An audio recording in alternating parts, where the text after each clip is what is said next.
All right, folks. So today I have something special for you guys. Well, this is in the minds of many. Many people are wondering why so many women are single. And I decided that, well, what happened the other day, I was Now, I don't know if I speak for. Let's pause this for a second. I was I was having a conversation with someone just briefly, and they were like, "I'm single. I'm happy to be this way." Right? Most of the women my age. So I decided that I'm going to do a show today in regards to that. So with that being said, I'm going to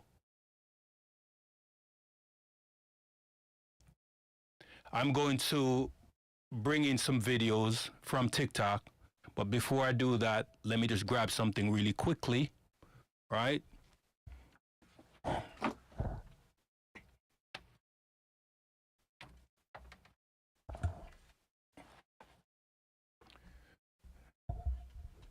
So I had to put on my headset.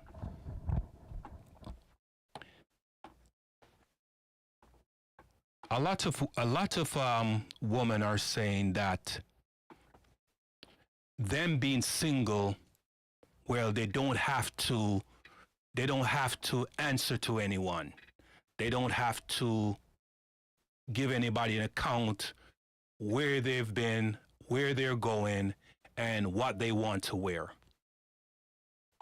And my question to one of the women I was speaking to is like, why? And she said, well, I've been married for a while and it's just easier this way. So for the last few days, I've just been pondering on it, like, so what's really happening out there? Why are so many women single? Give me a second. Just let me check my audio to make sure everything's sounding good.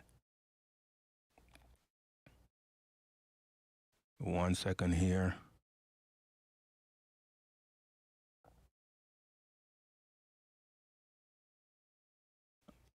All right, my audio sounds good. So let me start playing some video here.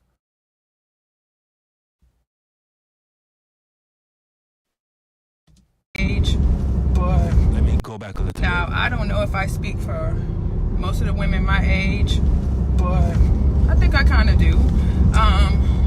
People be like, why are you single? Your child is in college, you're good. Why are you single? The reason why I'm single, especially after being married before, is, I've worked under 3 B's: beauty, brains, and brand, like Tony Gaskin says. I went to therapy. I dealt with my childhood trauma. I dealt with any baggage that I may have had. So I worked on myself, and it shows. The fruit, you know what I'm saying, is in the pudding, as they say. But for the most part, it's because guys are not consistent. They're not consistent with their actions, and their actions don't line up with what they say. My inbox be jumping. No matter what platform I'm in, guys would be like, oh, she's pretty, hey. But when was the last time you planned a date? When was the last time you just planned a date? Okay, I'm an outdoors type of girl, honey. So we can go to the beach, we can go ride go-karts, we can go painting. I don't really like all that sitting down out to eat because, I like the meal prep, okay? But, we can do arts and crafts. We can go to the gun range. We can go fishing. If someone ever took me fishing, I would probably cry. But you guys are not consistent, okay? Like, don't threaten me with a good time. If you say you like me and you say you want me, so that's a lot of reason why you see a lot of beautiful women, successful, happy, whole women that are 100% single, is because you guys don't follow through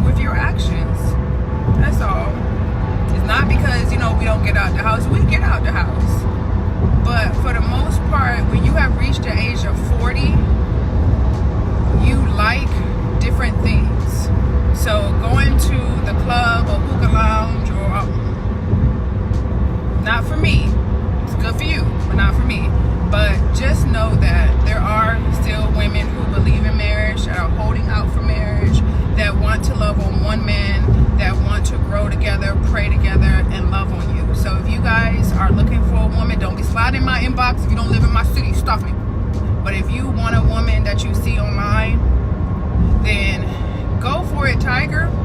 Go for it. She's really putting herself out there. But obviously, she's speaking anecdotally, right? She's only speaking for herself, her personal gain, because she's an attractive woman and she's looking for someone that would meet her where she is in terms of trying to send out that message to her on her DM, in her DM, to say, hey, let me take you out, right? But what about those other women that you can't approach? A man can't approach, or they have that resting B face, right? That resting BR face, if you know what I mean. I don't want to say the word, but a lot of the time you walk up to a woman and she looks him up and down. And I've been in that same predicament, right? Where I'll walk up to a woman just to say hi, and she'll look me up and down. Sometimes I get compliments like, hey, I like the way you dress. And sometimes, you know, I don't dress up all the time. I just throw something on and get out of the house. But when I put myself together, you know, I get that look.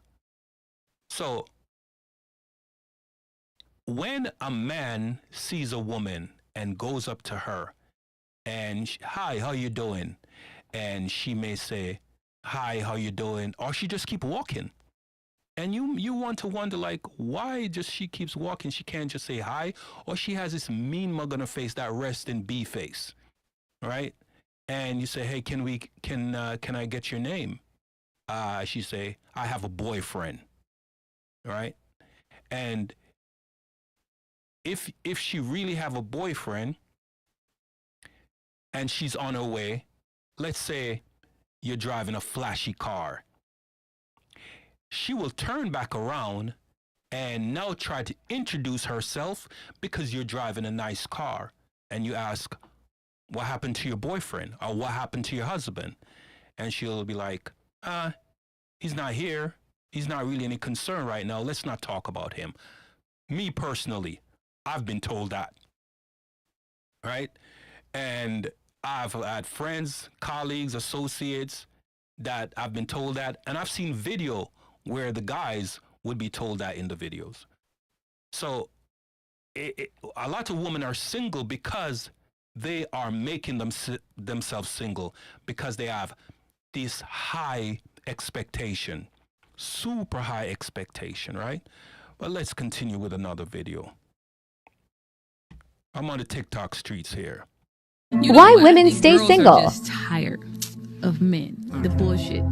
So it's just better to be, like, I was single for a very long time. Like, it's better to be by yourself. It's funner that way. You can sleep at night. You ain't got to worry about no nigga out here cheating on you. You ain't got to worry about if this nigga happy or not. You ain't got to worry about cooking for no nigga. You ain't got to worry about none of that. When you single, it feels good. I was single for a very long time at peace. That's how I was able to get so much done. Why women? One of the things All right. that I hear a lot from people. So you hear what she just said, right? She don't have to worry about anybody. She don't have to worry about her man well-being. She don't worry. She don't have to worry, and she like it that way. It's better for her that way. So it makes you kind of like wonder why she feels it's better for her that way. And later on, I will ask somebody to call in, or I will call someone, and if they answer, they answer. If they don't, they don't. I'll put up the number right around that time, right? So let's continue. So here's another video. On this video, you can see where it says, why more women are choosing to be single, and that makes some people uncomfortable. Who are those some people, right? That sounds like a euphemism for men, right? But we have very attractive women and very not so attractive women all singing the same tune, right? Some on key, some off key, right? Like Jay-Z said, and I wish I never met her at all, right? Let's continue. The things that I hear a lot from people in regards to women who choose to be single is that somehow we are bitter or traumatized and we've been hurt before, and that's why we've decided to be single. You know what? That may be the case for some women. Some women have decided that, you know what, I'm going to take myself out the game because this is just too much for me. But in my experience, both personally and professionally, a lot of women are choosing to be single because of the fact that they are much healthier and happier with themselves. The thing that I hate most about, this whole idea that, choosing to be single is because of some sort of hurt or trauma, it makes me feel like people are still buying this idea that the default position for women is to be partnered, that's what we're supposed to do, and your life is not complete unless you have, fulfilled that. As we're seeing, more and more people are deciding to either prolong or forego marriage and children altogether and are doing fine. We're actually thriving. And people are now realizing, oh, so maybe this marriage and kids thing isn't the only way. For some people, that can feel really scary. That can feel really intimidating because that means they'd have to question their own value system, the things that they believe about what a good life is supposed to be. In my, experience, a lot of single women who choose to be single are doing so because they like themselves more as single people, they have a better quality of life as single people, and they really want to focus on building other relationships outside of the romantic context in order to have a more fulfilling life. And I have to say this, historically, romantic partnerships, marriages, are really, really based around women's labor. And I know some people are going to get mad at me for saying that, but a lot of success in the cis hetero relationships that I've seen is based on how much a woman is willing to sacrifice in order to make the relationship work. Guess what? A lot. I swear I just heard her say cis something. Let me go back because maybe she's one of those type of people that got changed the definition of what a woman is, right? So I just want to make sure I heard the right thing. This hetero relationships that I've seen is based on how much a woman is willing to sacrifice in order to make the relationship work. Guess what? A lot of women. All right, I need to go back more. Success in partnerships, marriage, life. And I have to say this, all right, hold on. Someone is calling in. Historically, romantic Hello. Hey, Mish, how you doing? How you doing? Right. I was listening to. I kind of only got to hear like the last few minutes of it. No, it's still going. I like the topic. I know it's. I was listening to it on YouTube. Yeah, I just went on. I just went on. Like you're live right now. You're on the chat. Oh. So I'm happy. I'm yeah. You called the 1-844. Put me on. Right. Right. Okay. So, well, I didn't even know I was live. Yeah.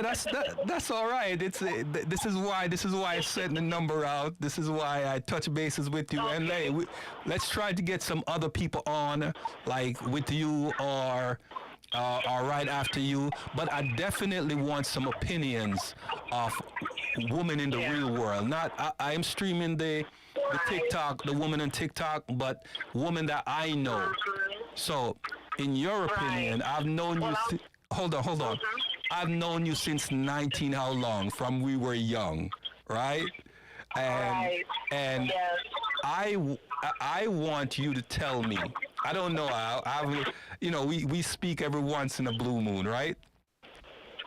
Right. I don't know if you're currently single or you're you're still with the same guy. You're currently single? I am. Are you single? I am. That's why I like this subject. I am. I'm currently single, so I have an opinion on this subject. All right, let's talk about it. So, as you can see the thumbnail, Okay. It says, "Is single a new dating status?" Right? Why are so many women single? Right? So, Right. As a woman, you have a child, you have a daughter. How is she doing, by the way? Right. Very well. She just graduated Oh man, high school. man, you remember when she was a tadpole? I know. Yeah, you know, my little one is almost 17. She's in 11th grade now, right?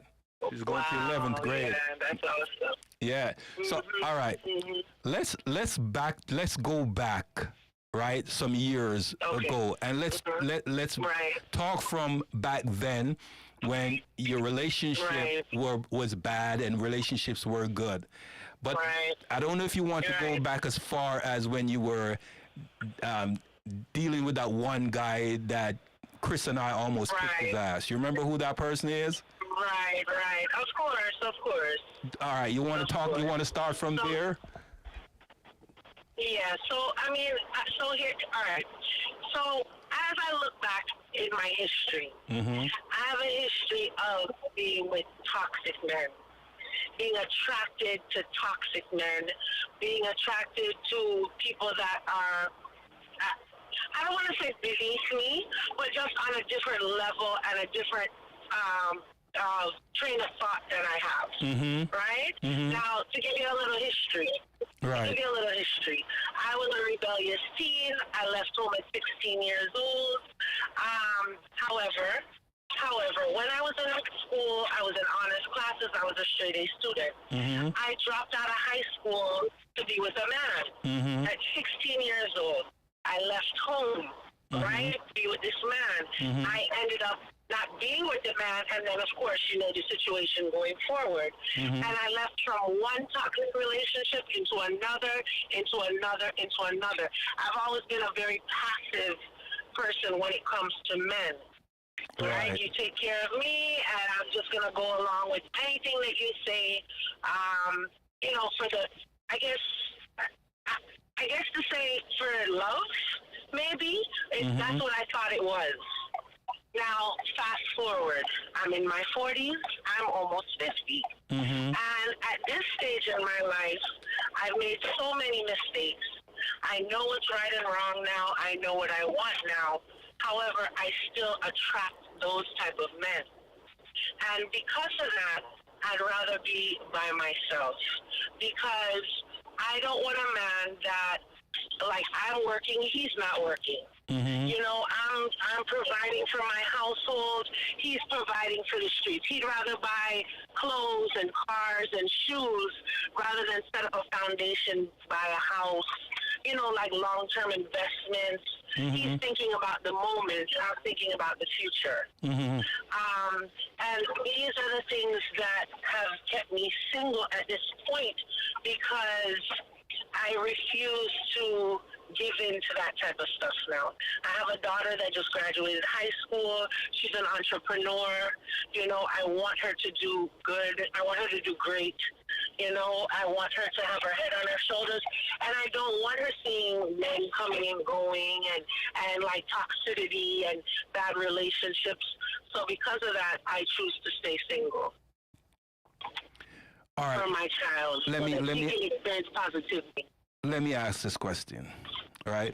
Because I remember a long time ago when that guy you were involved in that guy, and we had to regulate. And I did mention to you that, hey, when you're gonna pick somebody, let me meet that person. And you're like, yeah, bro, I'll let you meet the person. But every time when you meet a person, I remember a few years back when you were in a relationship and we were having a conversation about the guy, and for some reason he got jealous, and you're like, he's my brother. He's like, you know, we grew up together, and he got so jealous that we had to like stop communicating because of him. Whatever happened to that guy? And tell me how things were. Obviously, you're single, but why did you? Let me preface this by saying this first. A lot of the time, when we find or end up with the same type of individuals from before, is because there's something that we're compensating for. And the energies that we put out tend to attract the type of individuals that we are, because we tend to mirror the type of person that we are with good intentions, of course. However, the people that comes in, they prey on those good intentions and they take advantage of our good well-being or our good personality, and they just take it to the extreme to where we have to say, no more. So what happened with that guy as to why you're not together? Because that was the last relationship I remember you having, where you had to say, hey, bro, you know, what happened? So here's the thing. The guys that I deal with, they know, like, so I haven't found anybody that has the same educational background as I do, the same family background as I do. It's always like a broken family, low education, like low morals, things like that. So when we start dating, they'll actually tell me, I've never had a woman as good as you. I've never been with someone that has their head on their shoulders, or that is, you know, is focused, or, you know, is career driven, or has, you know, like good credit, bank accounts, things like that. They'll tell me that. So the minute that somebody comes around, they're automatically threatened because they know they don't deserve to be in my life. You understand? They haven't done anything to be in my life, and it's like, for some reason, I'm around them, but they know that we're not on the same level. So every man that I'm with is always very jealous. Remember, I had one that tried to take my life. That ended up doing life in prison for me. You know, and it's like, this is the type of relationships that I am always in, and I don't know why I continue to repeat that pattern. And so because of that, I just said, you know, until I can figure out why it is, let me just leave it alone. I'd rather be by myself. And mind you, I get lonely. I grew up in a household with a mother and a father. They were married for 47 years before my dad passed away. You know, I grew up in a family, you know, I'm talking about aunts, uncles, grandparents, everybody who was married, committed relationship, no divorce. This is the type of background that I have, family background.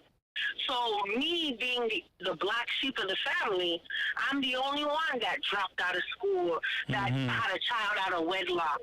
You know, I'm the only one. Didn't get married early, like things like that. So I was always looked down on in my family. You know, on the Jamaica side, I'm the Butu of the family. That's what I was referred to as, right? So I don't know what it is that just always drew me to men like that. I don't know why. You know, I don't know. I just always like those type of guys. So, but yeah, and the only thing is this. Because I've never been in a relationship like where the man left me. I always eventually come to my senses and leave them. Right? And for the most part, me and those people will still be able to communicate and be friends. And if I ask them to do anything for me, they'll do it, no hesitation. I had the one guy who tried to kill me because he said to me, if I can't be with you, nobody can be with me. I remember you know, that. But other than that, I haven't had that issue. Let's do this. I do want to delve into that, because I think other women out there and other people out there should hear that story. So I don't know how deep you want to go into it, but I would appreciate if you do, because when certain people decide that they're going to make a decision to be single or be in a relationship, and some people are wondering, why are you single? Why are you not in a relationship? Or why you want to go in that relationship? They don't really understand the history behind it or the climate as to why you're making that decision. So I know some history, but there are certain things I didn't know because you kept that away. And because Right. I remember when you had that issue with that guy from way back where Christian had to regulate, you know, Right. you were kind of like, you didn't really want to tell me things anymore because you saw how angry I got, and you know. So Right. let's talk about that guy that is he still in prison right now? No. All right. Let's talk about him. So what happened and what transpired into you're in a relationship, and the question is, was it only because of you why he went to prison, or there was something else at play?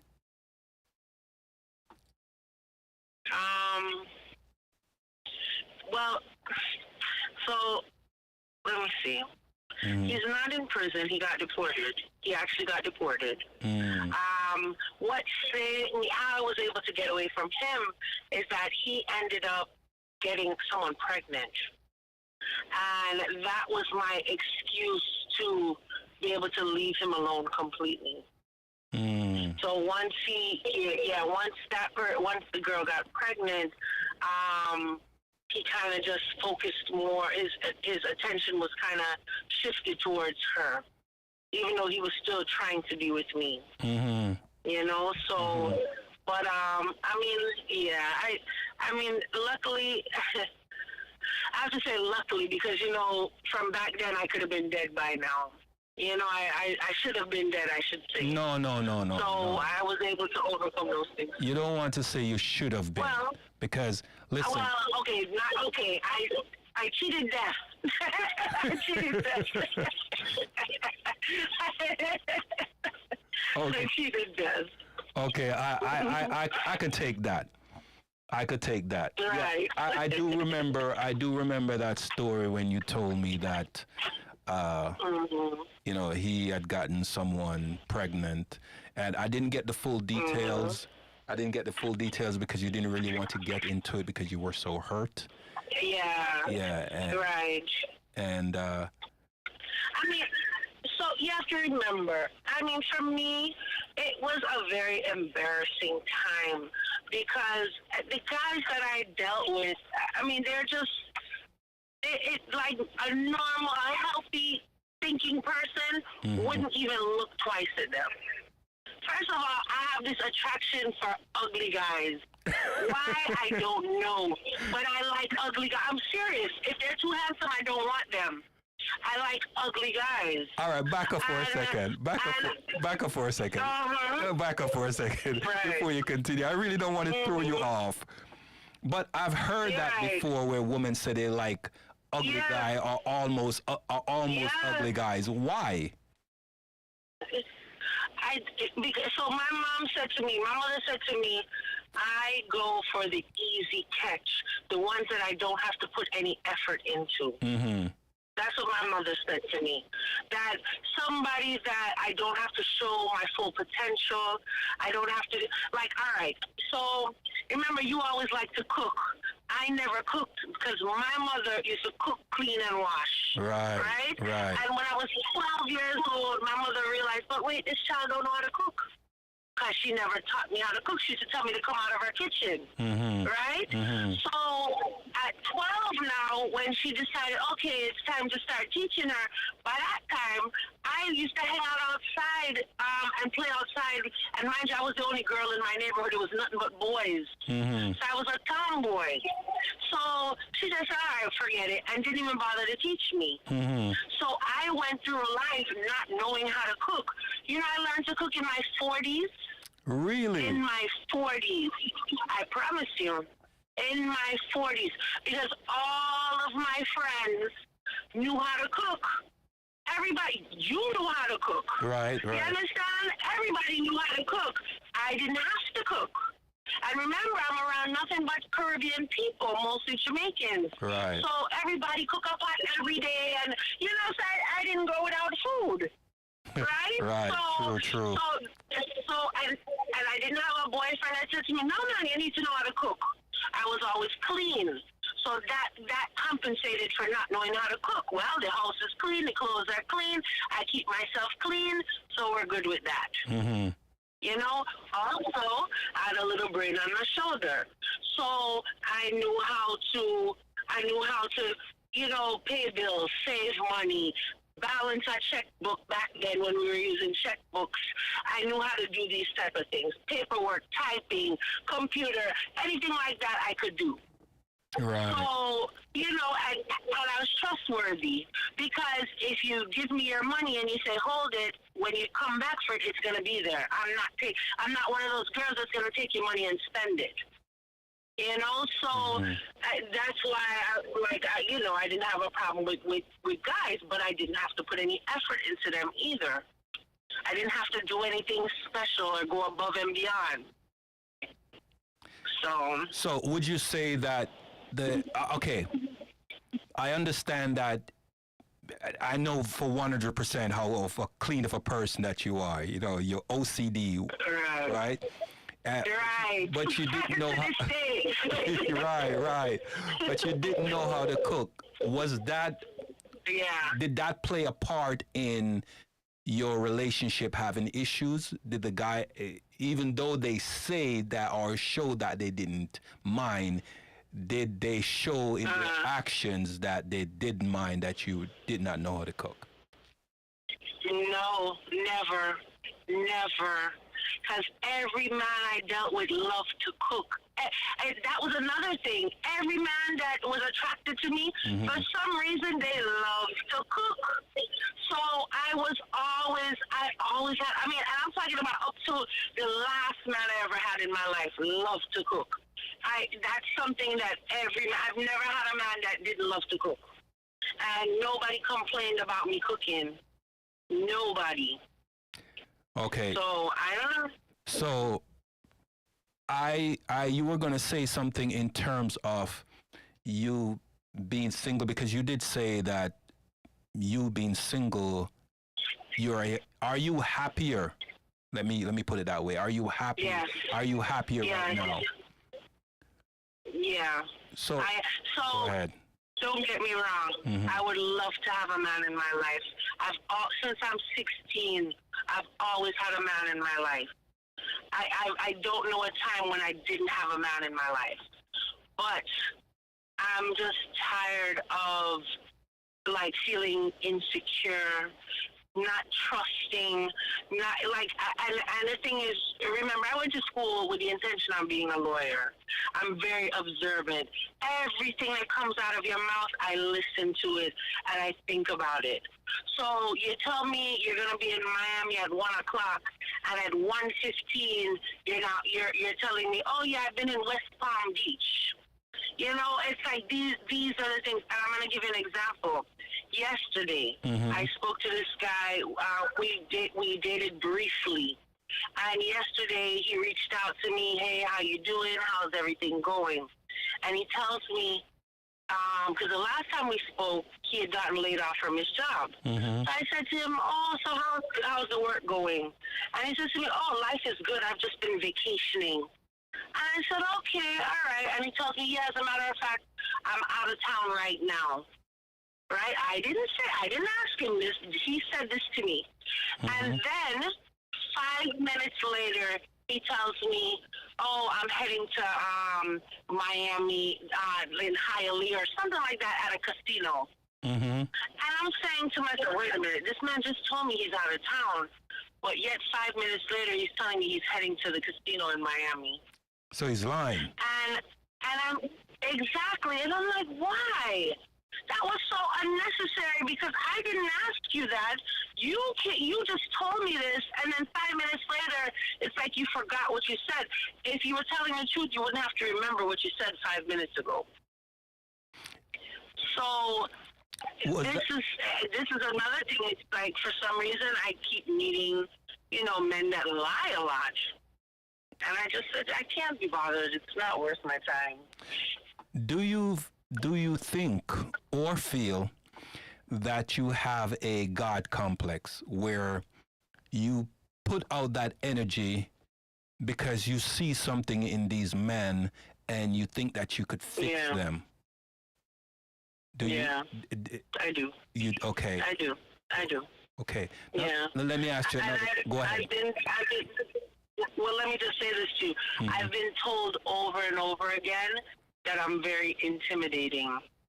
How so? That men are very intimidated by me. I don't know, because I guess they feel like I guess they don't deserve me.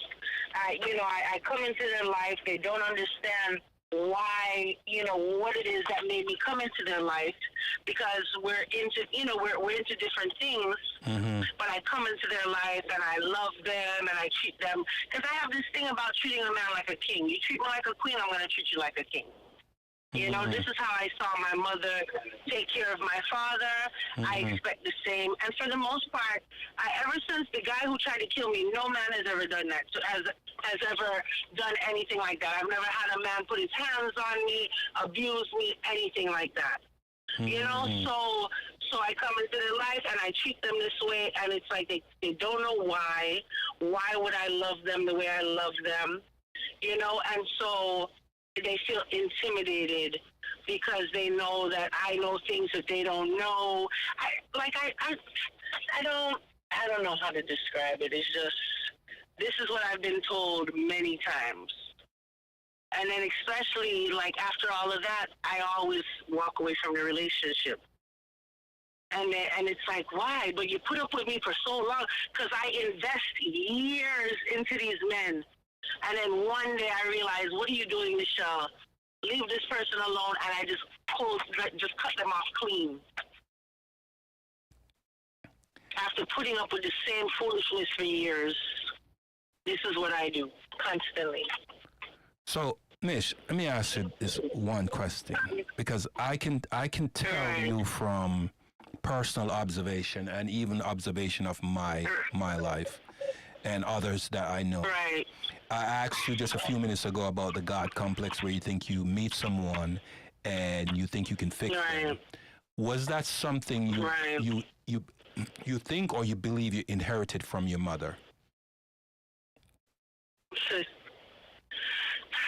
I don't know, because so remember, I left home at 16. Right. So the conversations that I had with my mother at that stage were not adult conversations. After my dad passed away a couple years ago, I got to know my mother again for the first time. Right? Actually, after COVID, my mom asked me to come and stay with her, and I spent 2 years in her home. I realized I did not know my mother, right? Because now I'm an adult, and the conversations are different. And basically, my mother said to me that her whole relationship, my father controlled everything. Whatever my father said, that's how it went. Things that she wanted to do, she wasn't able to do. And so my mother just went crazy as far as just doing a whole lot of unnecessary things. She remodeled her entire house. She did the driveway. She did this. She did, and then she turned back around and remodeled her house again within the same year. In the same year, right? She bought a brand new car. My mother drives a total of 5,000 miles a year. And she went and she had a car that was in mint condition. And just out of clear blue, she went and bought a brand new car. She had a car that was paid in full, in mint condition, with I think she had it since 2007, and the car had a total of 20,000 miles on it. Some little bit of miles for all those years. And she bought it brand new. And she turned around and bought herself a brand new car and took up car payments. And it was like, why? You hardly drive. You're not going anywhere. Why did you need to do that? And she just started doing a whole lot of things. And when we spoke about it, she said, I was never allowed to do these things. And now that I have the freedom to do it, I'm going to do anything I want to do. I was just going to say that. And then, of course, the feeling of freedom. Yeah. Yeah. The feeling of freedom. So. Yeah. So, based on past relationship with your parents, your mother, I'm hearing that things got rekindled to some point, right? And in terms of the relationship with your parents.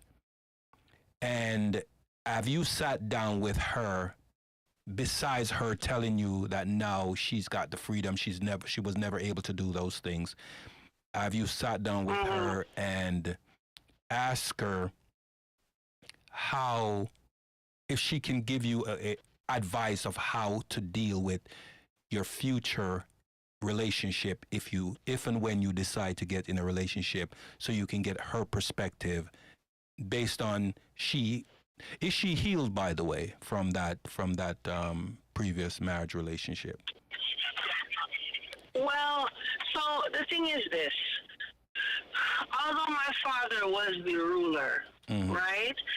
There's a lot of things that, like, I don't think my mom has regrets as far as marrying my father, as all the years that they were married, because she told me that their relationship was built on a foundation of communication.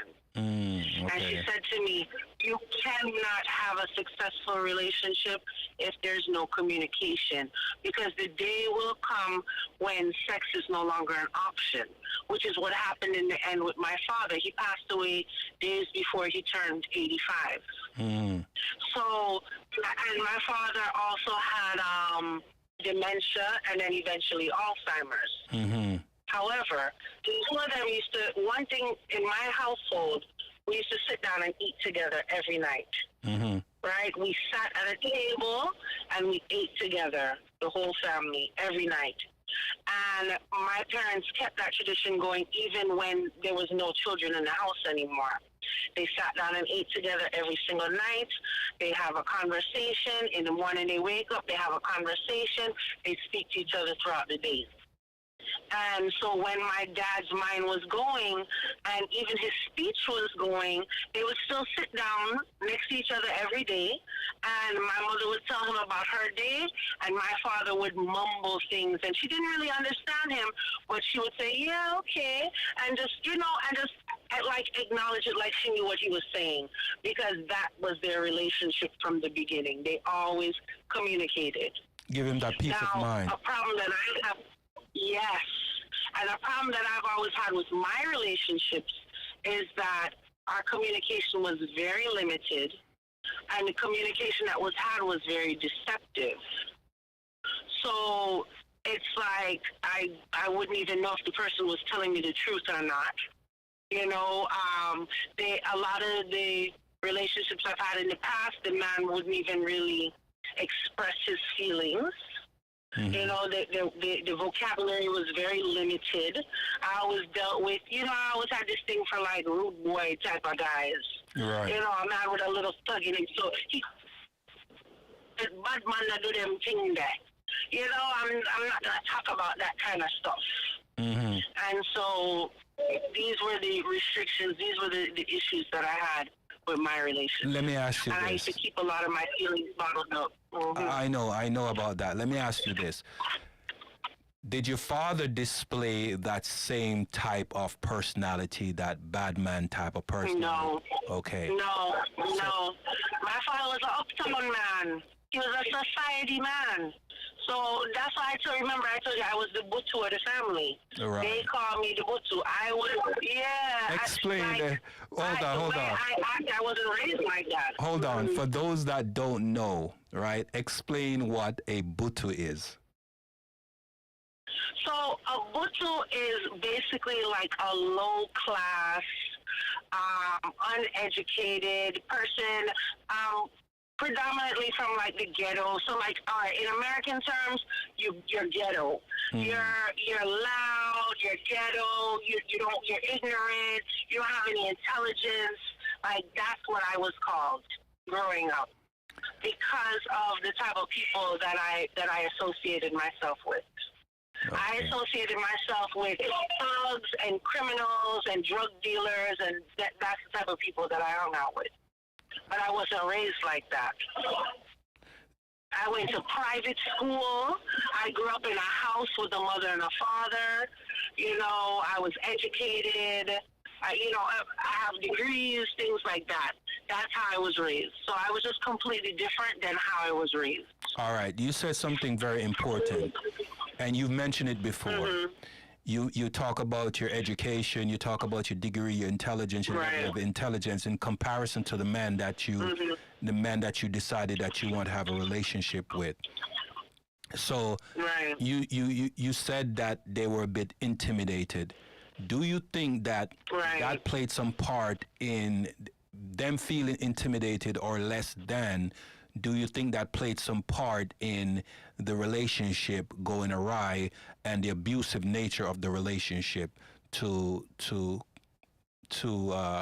emphasize that part because I want you to expound on it a little bit more?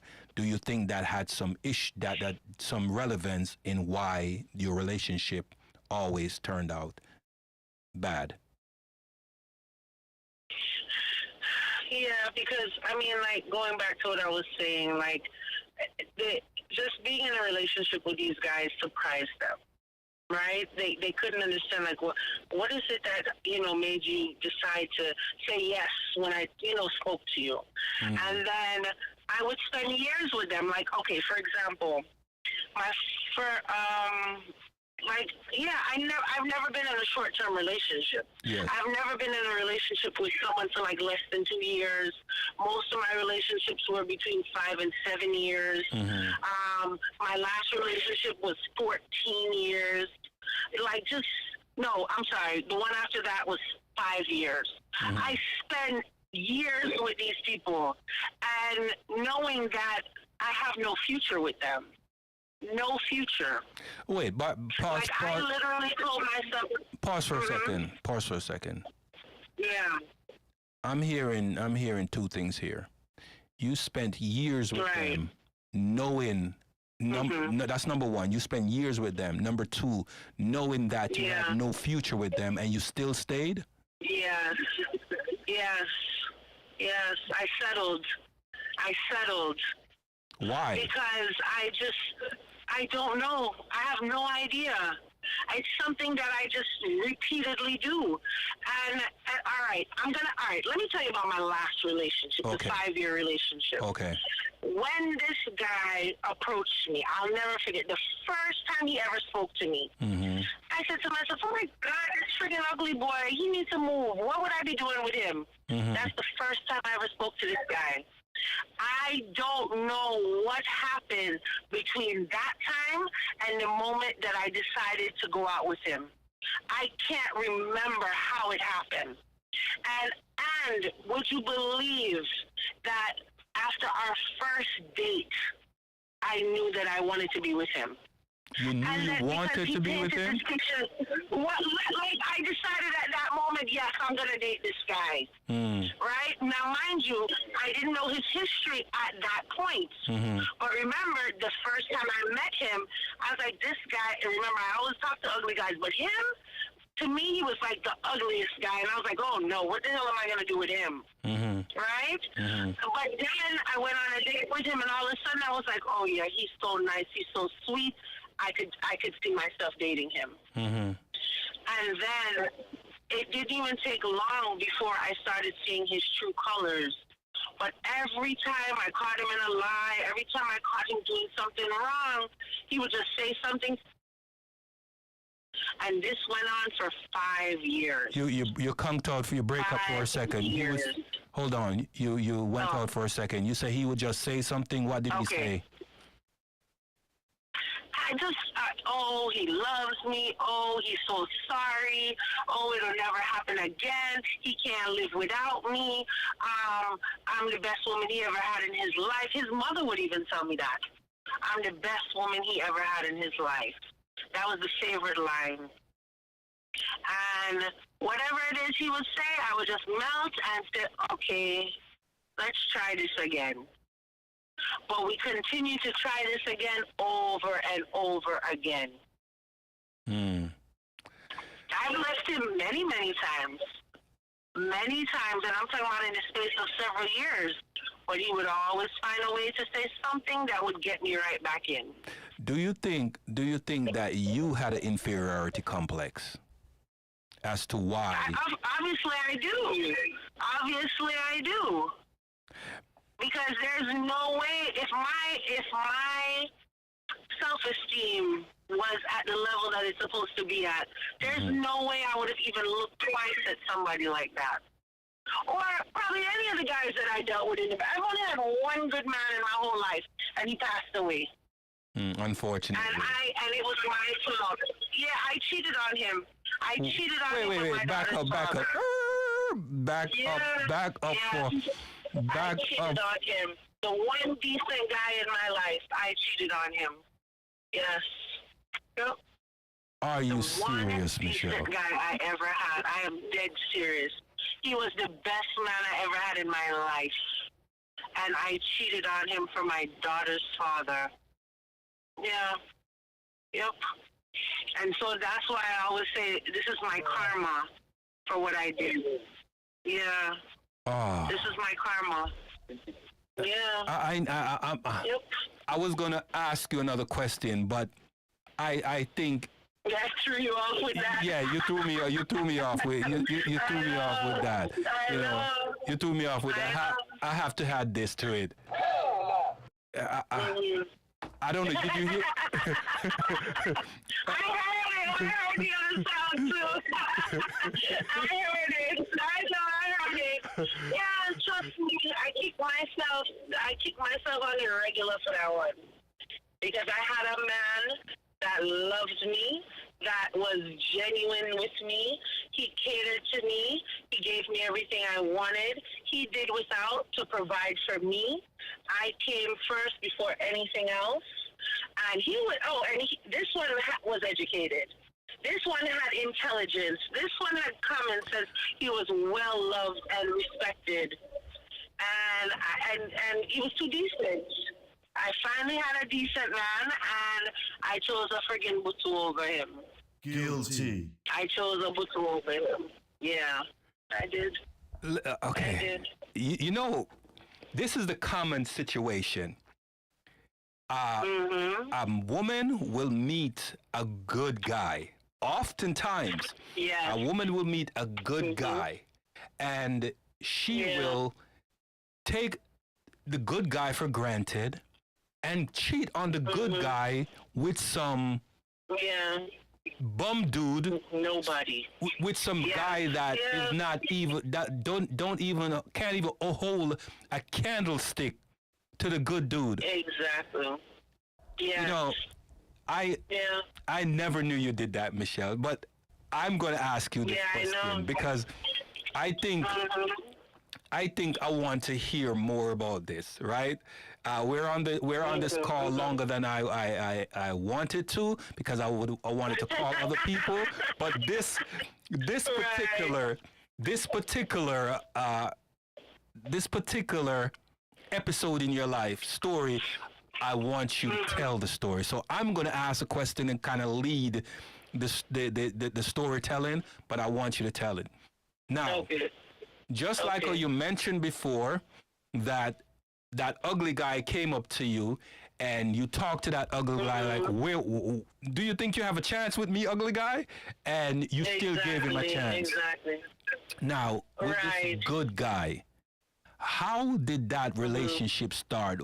Can you remember the first day, the first thing he said to you? What led you up to into going into a relationship, and what led you to cheat on him? Let's start there. So I was actually with some friends, and basically we went to visit a friend of a friend. He was there, and for some reason, I think I left my number for somebody else that lived in the house. And he seemed to be admiring my cousin that was with me. So the next day, I got a call, and he asked for me. And once I realized who it was, I said, "Oh, you probably want my cousin." Like, no, I'm calling for you. And I said, "Do you know who I am?" And he described me to a T, and I said, "Okay." But the thing is, he had dreads, and I've never been attracted to dreads. I never liked Rasta. I never liked any guy with like long hair braids. I never liked that. So I don't remember how, but for some reason, we ended up meeting up, and we were just outside talking. And the conversation started at 6 p.m. and it ended at 6 a.m. the next morning. We were just sitting down outside talking. And it went that way for one whole week. Every evening, we would meet up, we would talk, and by the next morning, we'd still be outside just talking. So we actually were just friends at first. Mm-hmm. And then after 2 months of just having these long conversations, it's like the two of us just, I don't know, it was like an instant thing, like a lot of instant, but a mutual thing where the two of us just fell in love. And he was a Rastafarian, and I told him, I said, I will never be a Rastafarian. I eat pork. I eat meat. I will never be a vegetarian.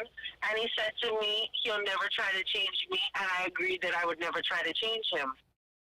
And we were together for 7 years. And everything was going really good. I didn't cheat on him. I mean, we were good to each other. Break up for a second. Traveled together. Break for a second. Right. Let's go back. Okay. You jump forward saying you were together for 7 years. I need to find out when and what happened as to why you cheated on him. What happened? Yeah. So okay. let's go back to the. So, all right. So what happened is after we had been together for about 5 years, about 5 years or so, I went out with a friend one night, and we went to a party. And when we were leaving the party, who is now my child's father, came up to me and basically offered to buy my friend and I a drink. How old were you then? And 27. Okay. 27 years. And so, you know, we were like, no, but we want something to eat. And we were just saying, like, all kind of stuff, because, of course, this is another ugly guy. And we're basically just messing with him, thinking that he was like, all right, never mind.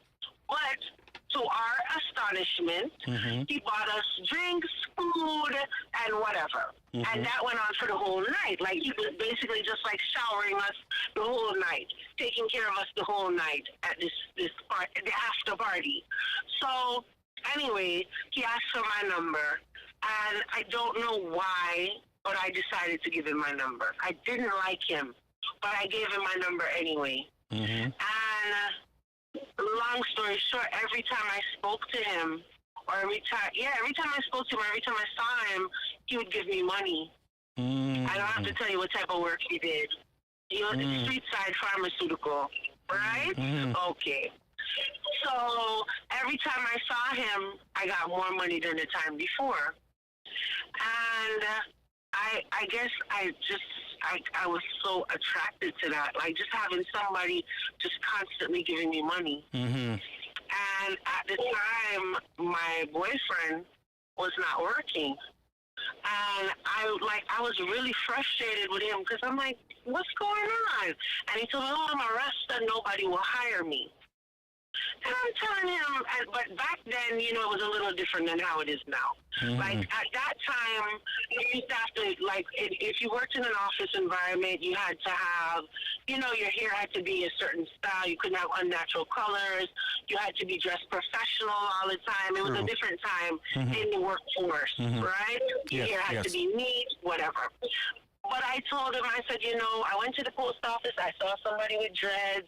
I see, you know, people with dreads sometimes in different places. And he said, no, nobody's going to hire me. And so I was really, like, frustrated with that part. And I guess that was the excuse maybe that I used at the time to justify dealing with this guy that was giving me money when my boyfriend couldn't give me any money and whatever. So eventually, my child's father was basically paying all my bills. You know, and I was spending more time with him than I was with my boyfriend. I was hardly coming home. And I basically looked at my boyfriend and I said, you know what, this is not going to work anymore. I can't be with a man who is not going to provide. Because, let me rewind, yeah, every man that I've ever had in my life has been a provider. My father was a provider. And so I've always known that a man is to be submissive to a provider. That's how I was raised. A woman is supposed to be submissive to a provider, is what you said? Yes, because I was raised that a man is supposed to be the king, woman is the queen. The queen is submissive to her king. Right. That's how I was raised. Right. Right? But a man cannot be a king if he cannot provide for his household. If he can't take care of his household and is depending on the woman to be the provider, then yeah, there's not going to be, you can't be submissive to somebody if you're the one taking care of everything like you're the man. This is my mindset. This is how I was raised. Continue. I'm making notes. That's right, and that's the reason why my father was able to run the show in my household, in our household, because he was the provider. Right?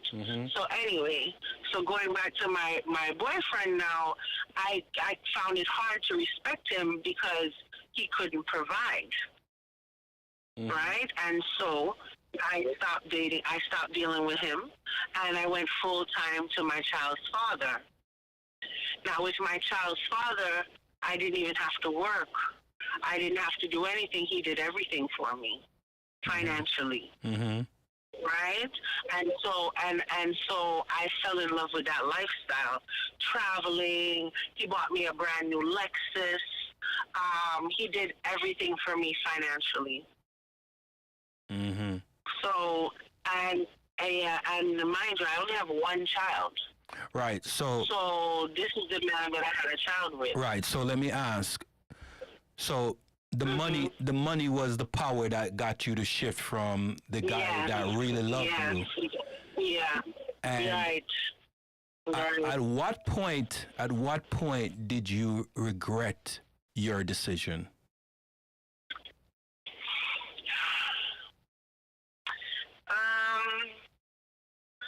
Probably after I got pregnant, because at that time I realized I had made a major mistake, because I knew that, for one, I didn't want to marry this man.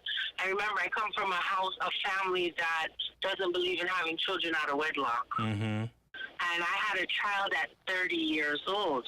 So this is to let you know how long I waited, right? Right. I knew that this was not a man that would be a good father. He was a rolling stone. He was all over the place. He'd come and go. The only thing I knew that was sure was money from him. But other than that, I couldn't depend on anything else. You know, money, he would never leave me out when it came to money, but he wasn't somebody that you could say you're going to build a life with. And so during that time, did you start calling your ex, the guy that truly loved you? So believe it or not, me and him never stopped speaking to each other, or we wouldn't see each other, but we always had our conversations, you know? And we always told each other that we would get back together, that we knew that we loved each other so much that we were going to get back together. But he had started a relationship as well. So he was in a relationship, I was in a relationship. So it's like the two of us were basically waiting on these relationships to fade out so that we could be back together. And I ended up getting pregnant. And that was like, I didn't even know what to do at that point, because now this meant this was going to change everything with my ex-boyfriend, you know, and I waited until I was 5 months pregnant before you told him that I was pregnant. Yeah, and he never spoke to me again. And then he passed away 2 days before my daughter was born. a truck driver. He drove motorcycles, and a truck driver hit him and tried to run off, and he died instantly. Wow. And so so you've been holding that pain inside all this time. Yeah. If you could have done it all over again, would you make a different decision in hindsight? Of course. Definitely, without a doubt. Yeah, without a doubt. Mm-hmm. Without a doubt. I feel like God sends one soulmate to you. You know, and the thing is, as humans, we tend to ignore signs. Mm-hmm. You know, we get, I believe in signs anyway. I can't speak for anybody else, but I believe in signs. And we get them, and we know what's right and wrong, but we ignore it. Because, you know, we want instead of need. And my ex-boyfriend was a need. My child's father was a want. Right. Because that's all he had to offer was what I wanted. What you wanted. You know, material items. Yeah, that a material item only lasts but so long. But something that you need can last your lifetime. Right. Now, you know, I'm going to make two statements. But do you think that, this is not one of the statements, but this is a question to you. Do you think that the want that you had at that time for the financial benefits was in some way to impress your friends, to say that you have a man that showers you with gifts and money, and you know you can go splurge anytime you want and buy whatever you want? It was more like impressing your friends at the same time. No, I never cared about my friends, but I do enjoy. All right, so the thing is this: my child's father. When I talk about butu, right? He is the definition of a butu. He's illiterate. That's one. Right? He's fully illiterate. However, he was making money. And what I tried to do was actually mold him, because I used to tell him, listen, how many old drug dealers do you know? You need to, you need to invest your money. You need to get a return on your money. And that's what I thought we were going to be able to do together. But he was only living for the day. He felt like this money would never end. And I fell into that trap because I knew better. I knew that investments needed to be made, that things needed to be done. And what I would do is every time he gave me money, I would take half and put it in a bank account. Right? Which that did benefit me, but only for a short term, for a series of years. Whereas if I would have done what I knew, I would have been set for life. You know, I literally passed up a $10 million deal, a legal deal. This was a real estate deal. Yeah, this was, and I knew better. Because remember, these are the things that my family, that I learned from my family. But I just fell into this getting money all the time. Okay, I'll do it another time. And I let things pass, you know. But the thing is, this man, my child's father, today does not have a dollar to his name.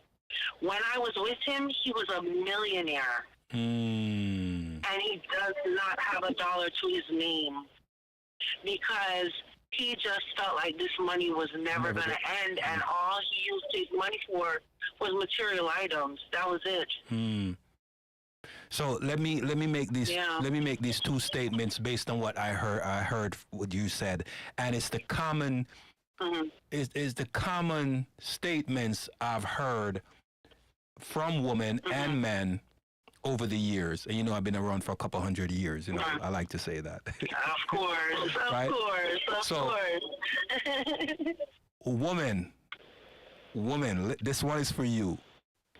Don't take drinks from men because it may lead to something that you never expected to happen. Of course. Right? The drink could be tainted, they could drop something in the drink, or the drink is just to open the door so they could further move in and take you from who you are with, or to further get you softened up to accept what they want to bring into your life. So that's one. Don't take drinks from men in the club. It may lead to something that you never expected. Number two, right? She also stated that she was taught that a woman should not be submissive to a man if he can't pay the bills, right? I don't agree with that because a man is a man regardless, and money comes up and money goes down. Sometimes good investments are made, sometimes bad investments are made. But if you decide that you are not going to be submissive to a man simply because he's having a down season, that's not good, right? That's not good, right? So I wanted to say that. Facts. And that's important. So, with all of that said, right, you end up right now where you have made the solemn decision that being single is the best thing for you. I mean, I would love to have a loving, healthy relationship. I would love that. That's what I want for myself. However, I continue to make poor choices in men. So because of that, as of right now, I just have to say until I can figure out what it is that I'm doing wrong, I've made a decision to stay single. But you're still unhappy because you don't have that love that you missed in the past from the love of your life, the soulmate that passed away. That's what you're really missing. Right. I'm going to say this. Yes, I do. I'm going to say this for single women because apparently, right, single is the new dating status for many women. Right. That's the new dating status. Right. However, primarily in the Western world, right, or the world or community or environment that has been infiltrated by feminism, that plays a major part in why we have so many single women. So I'm going to say this, right? Being that in the Western world, feminism has taken over, and in the Eastern world, right? In the Eastern world, we have the patriarchy still, right? You know what the difference between the patriarchy and the matriarchy is, right? Do you know? Tell me. Okay. No, clarify it for me. A patriarchy is a man-dominated ran society. A matriarchy is a woman-dominated ran society. Even though there are men in that matriarchy society that's making decision, they're primarily making decision that put women above men. So that's why you have the Me Too movement, where believe all women, and even though most of those women, many of them were lying and taking the guys for their wealth, marrying them for a few years, having a child, and then divorcing them and getting alimony and child support for the rest of their lives, right? So patriarchy and matriarchy. In a patriarchy society, right, primarily what happens is that the woman, the daughters, the mothers, the sisters, the aunties, the female cousins, the male counterpart or the males in their family would help them select a mate. So like I have a few Indian friends, right? And Pakistani people as well that I've known over the years, right? And the woman did not pick her husband. I know a man, right? He's 69 years old, probably 70 now, right? And he's been married for a very long time. So when he was 17 years old, he met his wife. And he's met his wife because the family vetted her before he met her. Right? And brought them together to have conversation to see if they would actually have any cohesion in their relationship, if they would gel. Right. Right? So they met each other. They're young. She's 16. He's 17. And they start having conversation. She really didn't like him at first. Right? But her family realized that he was a good guy. Right? And his family realized that she has some qualities that they want to bring into their family for their son. So they got married when he turned 18 and she was 17. Right? He's 70 years old now. Last time I spoke to him, he was 69. Right? So that's like a year ago. So I know his birthday was coming up. He's 70 years old right now. His wife is 69. They've been married since she was 17 and he was 18. Right? Right. Because what happened is that most of the time, the family are the one who vet the man first. So in the Western world that where we're living in, we're taught that the woman has the right to go out and find the mate that she wants to be with. But most women make the wrong decisions. Right? A woman will make a decision based, she feels butterfly in her stomach. But you know what those butterflies are? What? A sexual attraction. Because let me put it to you. Let me bring you back to your past of when you realized that you knew from the ugly guy that you wanted to be with him. You knew from the guy that you were in love with, the good guy that you want to be with, and you knew from the guy that was giving you, sponsoring you, that you want to be with. The ugly guy, when you first met him, you didn't like him. But something he said made you feel warm feeling in your chest and butterflies in your heart. And what happened? You got wet. Yeah. You got aroused. You're right. And when you got aroused, that was the decision that made you realize that you want to be with him, because he said something that turned you on. All of them said something that turned you on, and then that's when you made that decision. Because a woman will know if she is going to be intimate with a man or not. She knows, usually from the first couple of conversations. Now, had you listened to me way back then, after that relationship that you had with that abusive guy, right? And I said, next guy you're interested in, let me meet him. That which never happened. I know. Which never happened. You were shit. It's because I knew he wasn't a good guy. That was the problem, and I was embarrassed. You didn't want me to say no, he's not good for you, because to tell me yes, leave that alone. Exactly, because I knew. You're right. You already had butterflies in your belly, and your privates got wet. Lord. No, I'm being real, because that's what happens. I know, because I've been around for a couple hundred years, and I've been with a few women, and I know exactly how it plays. Lord. So now you're single, and your status is single, and you want a relationship, but it's hard to have a relationship. Yeah. Right? Because you're scared. Very hard. Yeah. Yeah, you're scared. Yep. Right? That's why sometimes I heard a man said this the other day. I don't remember if it was online or offline, but I heard a man say this the other day. Sometimes the person that you need to be with is somebody that you've known for a very long time. Could be a friend. Right.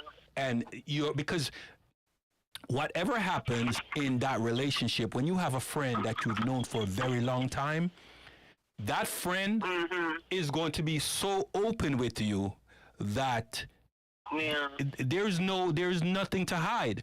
I currently know someone right now, right, that he's in a relationship with someone, and he would share everything he does with the current girlfriend that he has, right? Even while he was seeing other women, he would tell her, I'm seeing this woman now, I'm banging this chick right now, I'm banging this chick right now.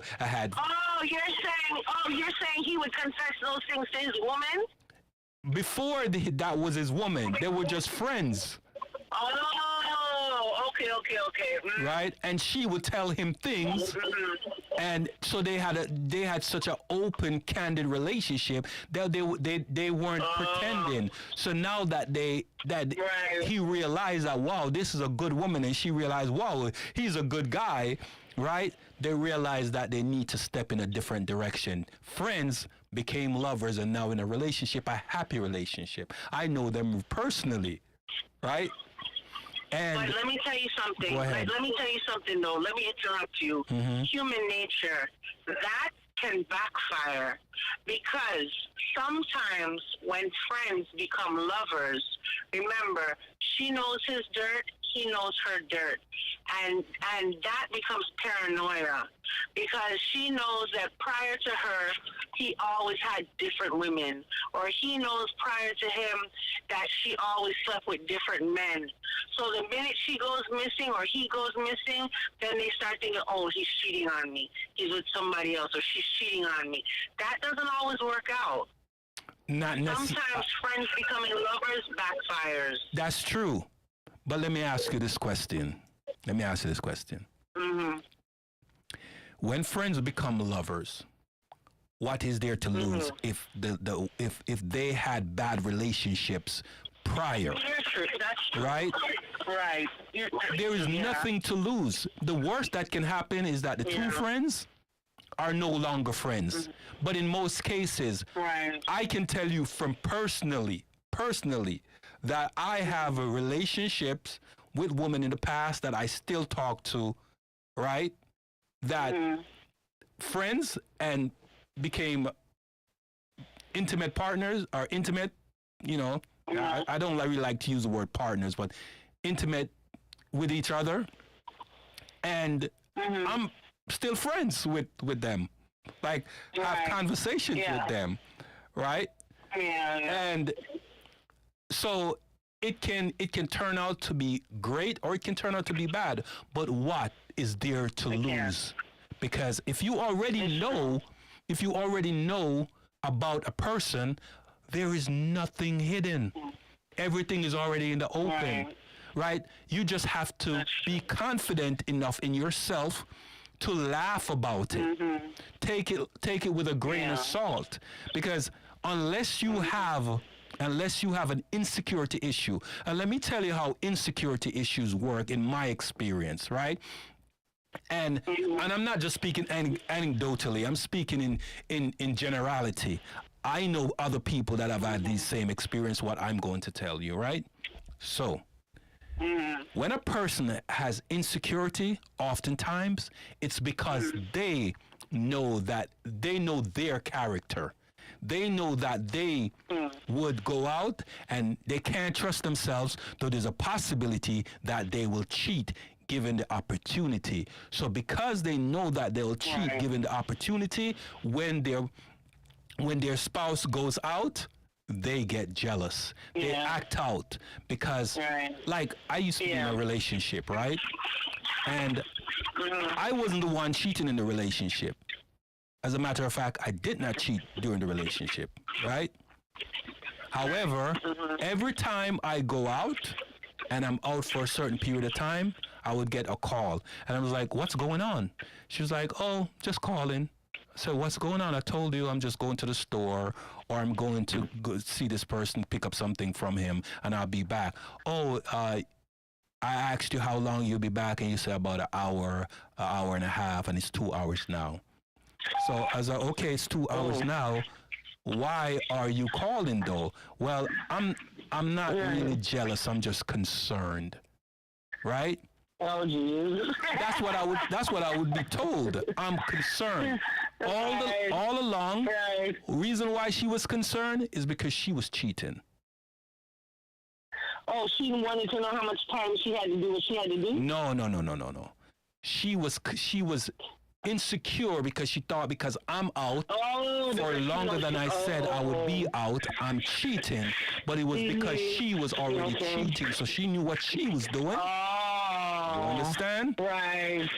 So in a relationship, so in a relationship with someone that you had a platonic relationship with, and then it became romantic, you have nothing to lose if the relationship ends. But there's a possibility that the relationship will last longer because there was no reservation, no ulterior motive, no secrets being hidden. Everything was out in the open. And if you had great communication before the relationship, during the relationship will last for a very long time, if not forever. Or you know what I mean when I say forever. For a long time. Right. So, you know, I appreciate you calling in, Michelle, and hearing the story. I would love to hear more because I think you have a lot. The whole show. But you can call a friend and say, hey, call into the show, and I can have a conversation with somebody else, because I like having these kind of conversations. You know, today when I got into the studio, I was like, what am I going to talk about? And I had this on my mind to have this conversation since Thursday. Right? So that's why I'm having this conversation. So I appreciate you, but call a friend and say, hey, call in, share your thoughts. You know, call a single friend and say, hey, go share your thoughts with my friend, and you know, and let's see if we can have somebody else to have a conversation. So I'll let you go, and I continue the show. Keep watching, and I'm gonna play some video and give my reaction based on, because this is actually a risky conversation, because you know a lot of people don't like to have these kind of conversations, these open and candid conversations, you know, because they keep some of this bottled up. All right, so I'll let you go and keep watching the show. Leave your comments, like, share, and are you subscribed yet? Of course. Oh, okay, all right. Just checking. From the first time you ever told me about it, yeah. All right, good. I'm subscribed, and I always like, and I always comment. All right, that's good. All right, I'll let you go. Let me continue on with these videos, and you know, like anything I say, just comment on it or whatever, right? All right, take care. All right. Thank you for having me. You're welcome. All right, bye. All right. All right, folks, let's continue on with this video. That was quite a long conversation, but she needed to share a lot, and I needed to get some information out of her. Very good person. If you met her, you would. She's a very good person, right? But let's continue. Let's play this video. See what this one has to say. Partnerships, marriages are really based around women's labor. And I know some people are going to get mad at me for saying that, but a lot of success in the cis hetero relationships that Oh, she did say cis heterosexual relationship, meaning I don't understand where they come up with this cis heterosexual relationship. So let me explain how that came about. So we have men that decided they want to cosplay, right? Costume play, that's what cosplay mean, as a woman, and say that they're a woman. So now they call themselves a woman, and then call biological woman cisgender woman. So she's been politically correct by saying cis heterosexual relationship, which is quite ridiculous to me and people like me. All right, let's continue.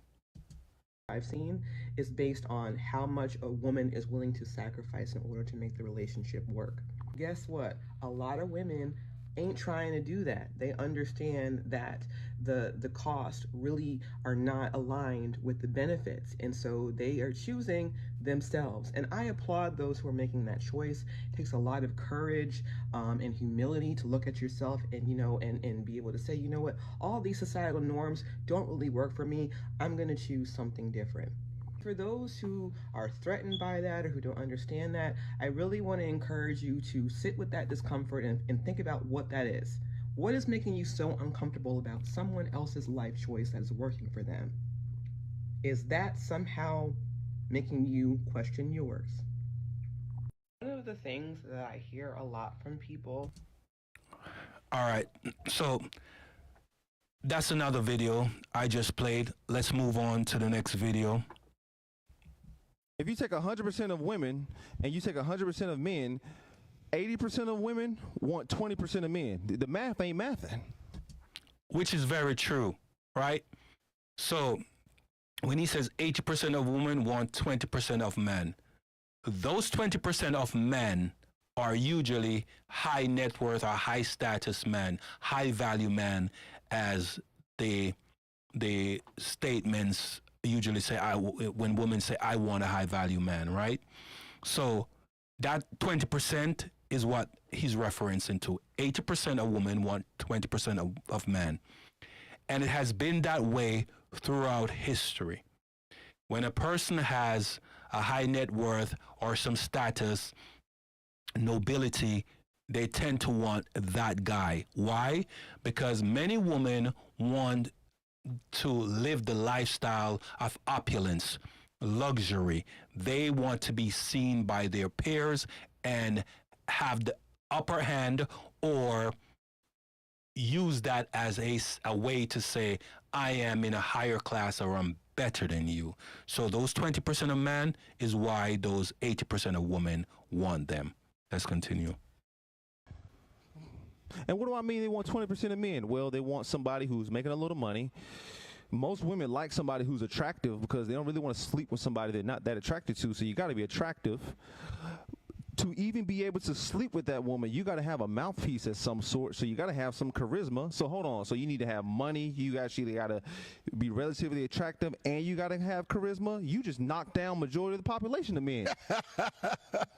So when modern women out here talking about there's not enough men, this and that, yeah, it's not. It takes a long time to be able to make money. It takes a long time to be able to become charismatic, and it takes a long time for a guy to grow into himself to become attractive. Most dudes are still in that process. So when you get to the point to where you want to get a guy who has all those things, why are he looking for you? Why would he be checking for you? Hey. If you take 100. That point is very, very good. Most women, like I mentioned, they want a high value man. And it takes a long time for some men to get to that status where they are considered high value. And while a man takes time to get to that point in his life, the woman value is depreciating. So if a woman is 20 years old and a man is 20 years old, it may take him from 20 to 30 for his status to change. The woman is the hottest from 16 to 25 up to 30, right? But when he gets to 30 and his status change, now those 80% of women is now going to go after him, while the one he wanted when he was 20 didn't want him because he didn't have the status that she wanted.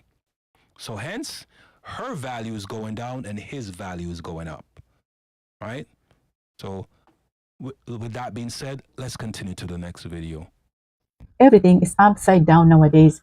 That courtship dance is dead. It appears as if men don't believe in approaching women anymore. They actually want women to approach them. As an African woman who grew up in Zimbabwe, I was raised a certain way. I was raised with certain values or with certain beliefs, whatever you want to call it.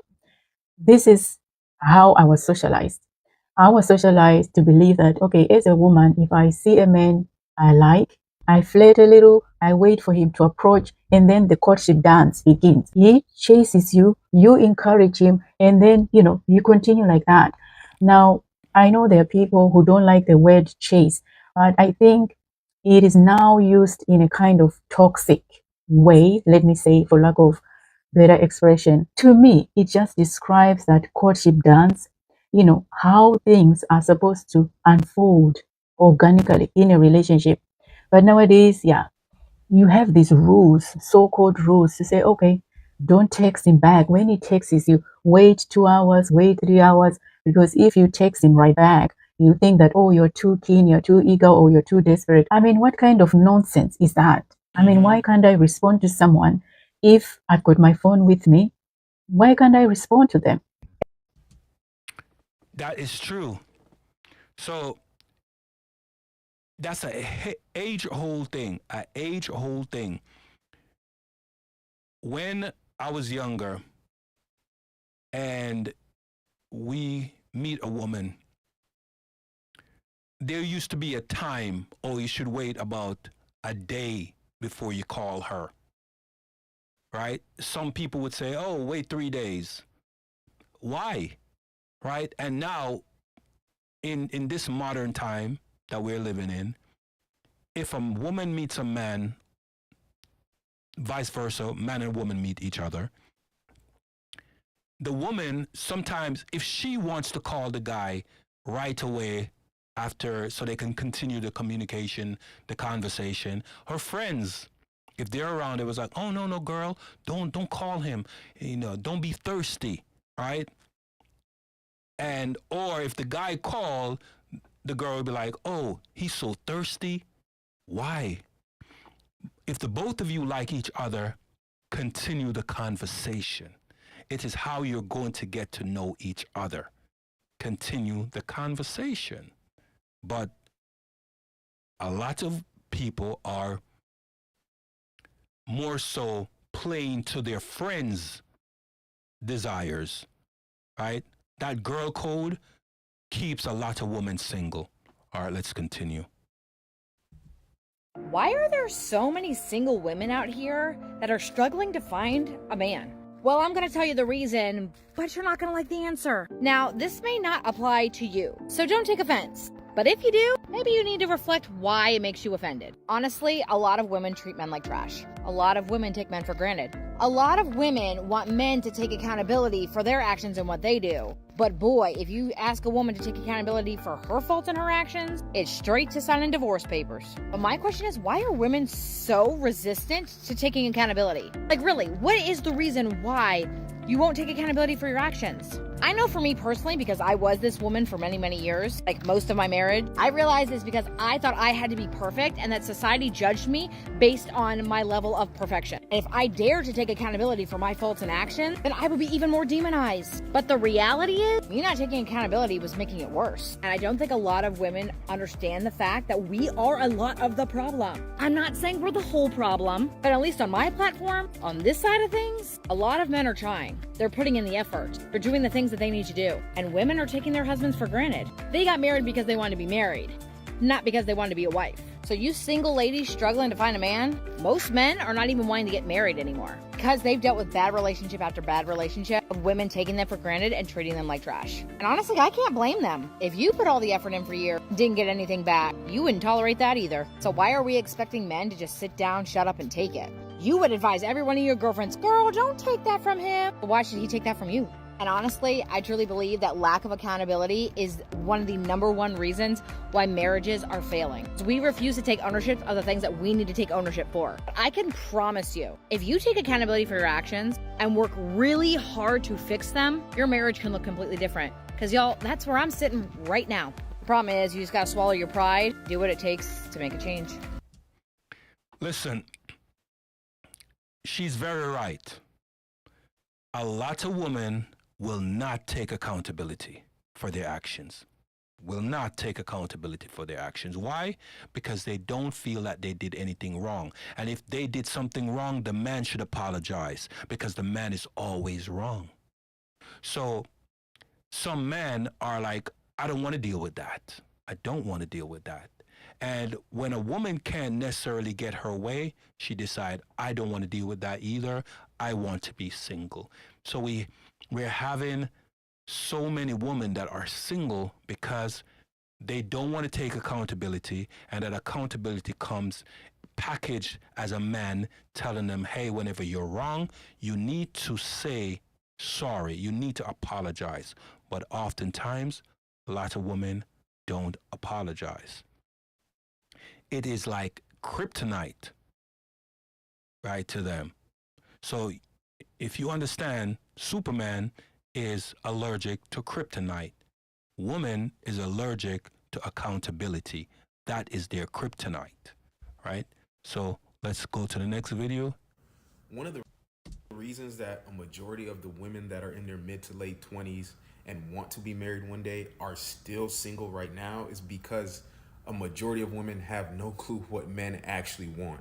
So I've been hosting Christian single socials for the past few months now. And so I've talked to countless number of single women. And what I've realized is most women are having dating issues for one of two reasons. One, the man they want doesn't want them. Or two, they cannot find and attract the men they want in general. Now, both of these things are the function of the same thing. They don't know what these men want, so they can't, in return, get these men to be attracted to them. And I'm not even talking about physical attraction here. That's easy. I'm talking about attracting someone, right? Attracting a man for a long-term relationship, making him want to commit to you. And it's not even the fact that these women are intentionally or consciously ignoring what men want or what the men they want. It's more so they're not even aware. At the social I hosted last week, I was talking to a couple of ladies about this exact thing, and I was telling them how society has never really put pressure on women to know how to attract a man, right? Except telling them you just got to be attractive, right? However, as a man, the burden of performance has always been on men to be able to attract a woman, whether that's for a long-term commitment or even just, if you're just trying to have sex with them, right? Like, even the men that want to just have sex with women, they even have to know what those women want, right? Otherwise, there's no way in hell they're going to be able to successfully, court these women and be able to essentially get them in their bed. And that requirement is even more stringent on a man that is dating to marry, right? A man that's dating to marry has to for sure know what this woman wants, right? Because at that point, he has to know what she needs emotionally, physically, spiritually, mentally, financially, etc. And it's funny because at the event last week when I was talking to these two women about this, I was telling them how society puts a burden on men to know what women want, right? But not necessarily the other way around. And this other woman kind of overheard our conversation, and she walked by and said, well, yeah, what's the problem with that? Men need to know what we want. And I said, that's totally fine, but you've proven my point. So as a woman that is trying to attract a man, you have to, and if you're having issues specifically, especially, you have to really be on your P's and Q's and know, hey, what does the man that I want actually want? And to be quite frank about it, a lot of women, if you ask them, what does the man that they want, they cannot answer that question. One of the reasons 100%. That the majority of the women that are in their mid to they can't answer that question. Why? Because they don't really think about those questions. They only think about what they want. So because they think about what they want, they only know how to give you a list of their wants and desires. Like, I want a man to be 6 foot tall. He has to make 6 figures. He has to have over 6 inches long. All these different things that she wants, all the different criterias that she set. But she will not know what the man that she wants from her. All right, let's continue. Throughout my life, I've worked and known of several women who Please tell me this is a trend. I'm strolling on TikTok. All I see is women saying that they single. But what in the world? I mean, these are some dime pieces, some 20 pieces, women that's classy. They on here saying they single or saying, would you date me? They got to be lying. All these dudes out here wishing for women like them, and they saying they single. I'm confused. This got to be a trend, man. These girls got to be lying on here. And I know most of y'all dudes that stroll, y'all see the same shit. Y'all ain't paid attention to that. Listen, it doesn't matter what social platform you're on, where you are in the world, especially in the Western world. Beautiful women usually have a hard time finding someone because they have certain criterias. They're beautiful, they're an 8, 9, and 10, so they're looking for a guy that is aesthetically pleasing to their eyes as well. And because they're looking for that guy to be aesthetically pleasing, but he also have to have a big bank account, he has to be a certain height.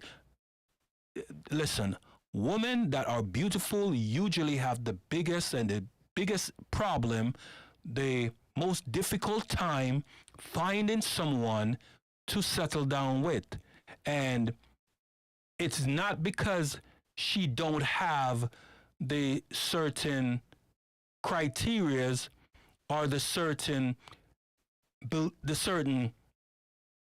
things that a man will want, like being able to cook, being able to clean. It's not like she won't necessarily have those skills. That's the word I was looking for. It's just that because she comes packaged in this beauty, the guys are thinking that she's already ran through. Because a lot of the times, and I'm telling you, beautiful women are usually the ones that are tossed around in some ways. They go from man to man to man because they're trying to find that man that will give them everything that they want and will meet all their standards that they have set in place. Because not only that they have to find a man that will satisfy their needs, they also have to find a man that will impress their friends, right? Because of course, their friends will have something to say. So oftentimes, a beautiful woman will have a difficult time finding a man. Well, let's continue to the next video.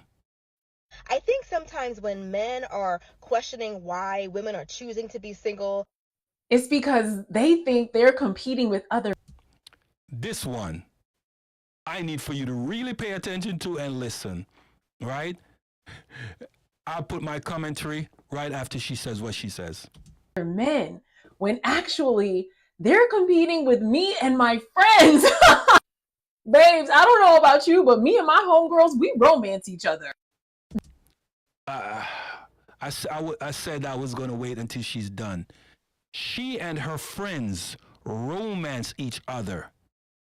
The guy is competing with her and her friends. Do you understand that statement? The guys that want to date her have to compete with her and her friends. Why would a man want to compete with a woman and her friends when he's simply trying to meet someone that could be his spouse so he could have a good life, have a relationship with someone that he could settle down with? And she says that she romanced her friends. Let's continue.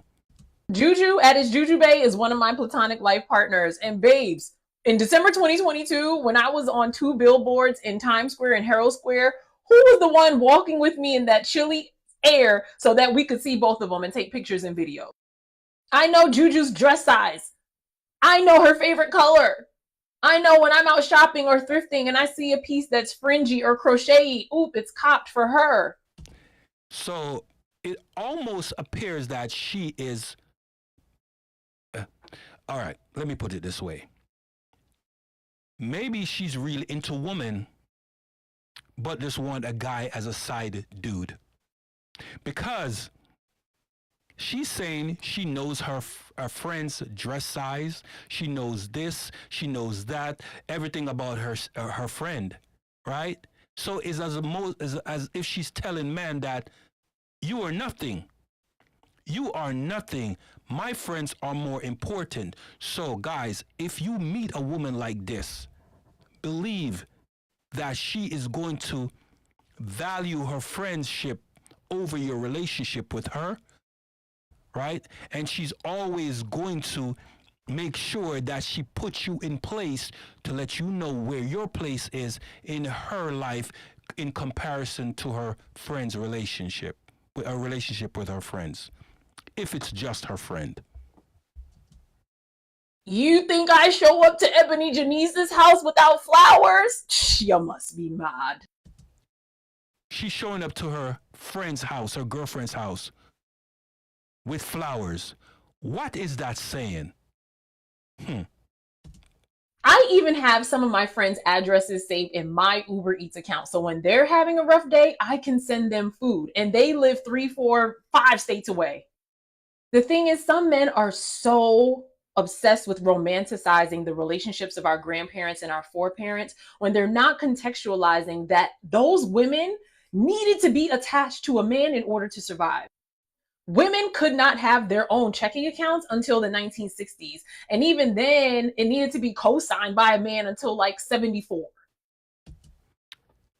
That is a feminist. This woman is a feminist, right? Let me tell you why I say that. The very device that she's talking on was made by a man. The clothes that she is wearing was designed by men. Right? Her entire existence, the house that she's lived in, was made by a man. This is why women are single. This is why women are single. And they're choosing to be single. Right? They say that they're choosing. So what it says? So women choosing to be single now. So women choosing to be single now is because, babes, it's a choice. Back then, women needed men to survive. Today, we want men to thrive. I don't want your crusty, rusty, dusty semblance of some attempt at love. I want your whole, healed, healing, fully integrated, playful, credible, compassionate, tender, accountable reality of love. She's talking to a woman. She's talking to a woman. Women are choosing to be single because they want men to give them the same benefits as their female friends would give them, that same feeling. So she is wanting a man to express himself as a woman while still giving her all the benefits of a man. And then when the man decides if he's going to do that, meet all of her guidelines, then she is going to leave him to find another man that will be more masculine than her. Right? Because the man has to compete with her and her friends. Let's continue. And so until that comes to my doorstep, oh, babes, I'm choosing myself every time. And you're going to stay single, choosing yourself every time. This is why single is the new dating status for women. This is why. This is a great example of why so many women are single. She embodies all of this feminist trope that a lot of women have. I don't understand why she would, well, she's a feminist, so I do understand why, right? Because let me tell you, a lot of women are never underestimate a woman's delusion. Delusional. A lot of women are delusional. Let's continue. 7 reasons why many women will stay single without a man. Number 1. They value equality and mutual respect in relationships. Many women view relationships as partnerships grounded in equality. They believe that for a relationship to thrive, both individuals should have equal input and share responsibilities. Women who prioritize equality often feel that traditional dynamics can create an imbalance that is not conducive to a healthy partnership. Number 2, they have strong personal boundaries and self-respect. Women who understand the importance of personal boundaries and self-respect are more likely to remain single if they feel a potential partner does not honor their autonomy. They recognize that maintaining their individuality is crucial to their well-being and seek partners who appreciate and respect their boundaries. Number 3, past experiences have influenced their views on relationships. A woman's personal history can significantly shape her expectations and boundaries in future relationships. If she has encountered situations where control or dominance led to dissatisfaction, she may be cautious about entering another relationship that mirrors those dynamics. Instead, she may seek a partnership built on mutual respect, where both individuals feel empowered and valued. Number 4, they prefer open communication and shared decision-making. Healthy relationships thrive on transparent communication and collaboration. Many women desire a partnership where both individuals openly discuss important matters and work together in decision-making processes. This emphasis on joint responsibility fosters a sense of mutual respect and ensures that both partners feel heard and appreciated. Number 5, they seek partnerships where both voices are equally valued. Women who aspire to equality in their relationships want their thoughts, feelings, and contributions to be taken seriously. They look for environments where their voices are not overshadowed, but are actively heard and valued. This desire for inclusivity can lead them to remain single rather than compromise on their need for respect and acknowledgement. Number 6, independence and self-reliance are important to them. For many women, independence and self-reliance are core values they have cultivated over time. They want relationships that allow them to maintain their sense of freedom and make their own choices. The idea of compromising their independence may not align with their values, which is why women with a strong sense of self often prefer to foster connections where both partners support each other's autonomy. Number 7, they prioritize building trust and mutual understanding. Trust is fundamental to any meaningful relationship, and many women focus on developing that trust through mutual understanding and respect rather than submission. They believe that genuine connections come from equality and collaboration, where both partners are equally invested in the relationship's growth and direction. A lot of women believe that being submissive is being controlled. A lot of women compare using things like slavery or the patriarchy or misogyny, all using these catchphrases or catchwords to state that they are not going to submit to a man and that they would rather be single rather than just being submissive, right? Or being cooperative, right? They will be more aggressive. They will be more challenging. Sometimes when having a conversation, you have to ask, why are you so combative? Right? It's not because they want to be combative, it's just because they are subconsciously or unconsciously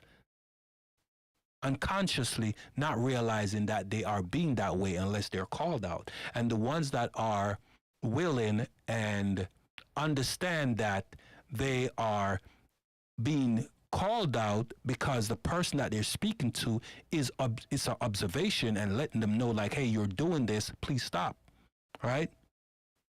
So oftentimes a woman is not necessarily meaning to be combative, but unless they're told or called out when they're being combative, they won't really know. So a lot of the time women are ending up single because they are being the man that they want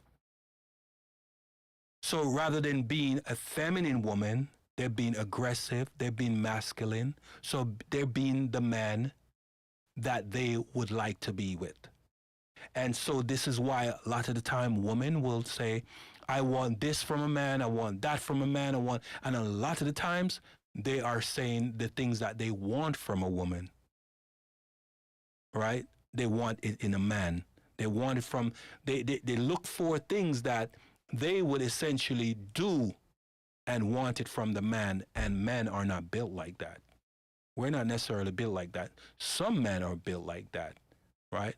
And you'll find that with a lot of men that are raised in raised with a single mother, where the father has no real, how should I say, he can't really be there for his child because the mother will try to keep them separated. She will do her best to turn the child against the father, whether it's a boy or a girl, right? So then if it's a boy, you'll have the boy that operates like the mother. And then when that boy grows up, he will treat women just opposite of the way a man should treat a woman or be to a woman. So women are choosing to be single for many reasons, because they have these ridiculous, Never underestimate a woman's delusion. delusional guidelines where they want men to fall in place and satisfy their, and let me say this way, right?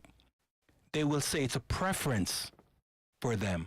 They have preferences. So those preferences are those ridiculous guidelines that they put in place for men to follow. But when us as men have certain guidelines, our preferences are not respected. They will call us words like sassy, and that's why I can't date no man, or I don't need no man. And they will choose to be single rather than just being cooperative or being submissive. They look at that as being controlled, that we as men are trying to control them. And so they will go back using experiences from their grandparents or their mother. Worse if they grew up in a single mother, with a single mother.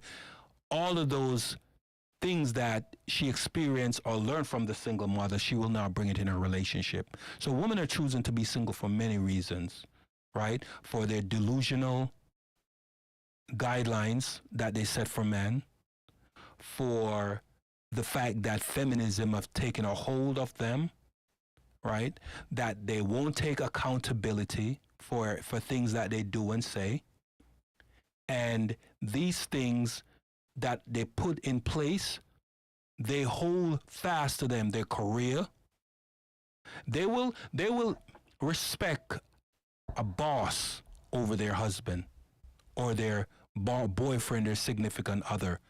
They will respect their boss. They will take commandments from their boss. They will get up early in the morning to go to work and come back. And if the guys say, hey, I don't want you to go to work, stay at home, I'll take care of everything. No, I want to work. And she goes to work, so when she comes back home now, she's tired, she don't want to be bothered. So she will have all these ridiculous things in place, guidelines in place for a man. She will go to college and she think her education is more important. She will degrade the man based on the fact that she's educated. And lots of the times, and I'm telling you from personal experience, an educated woman is sometimes the most difficult woman to deal with.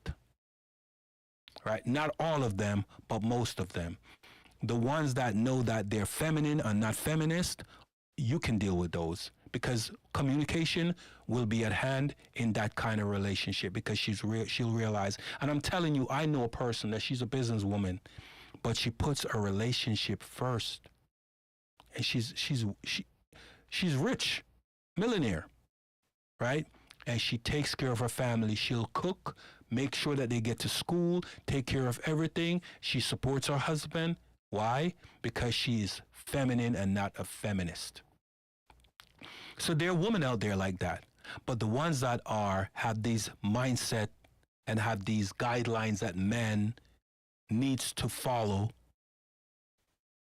they will definitely be single because they're choosing these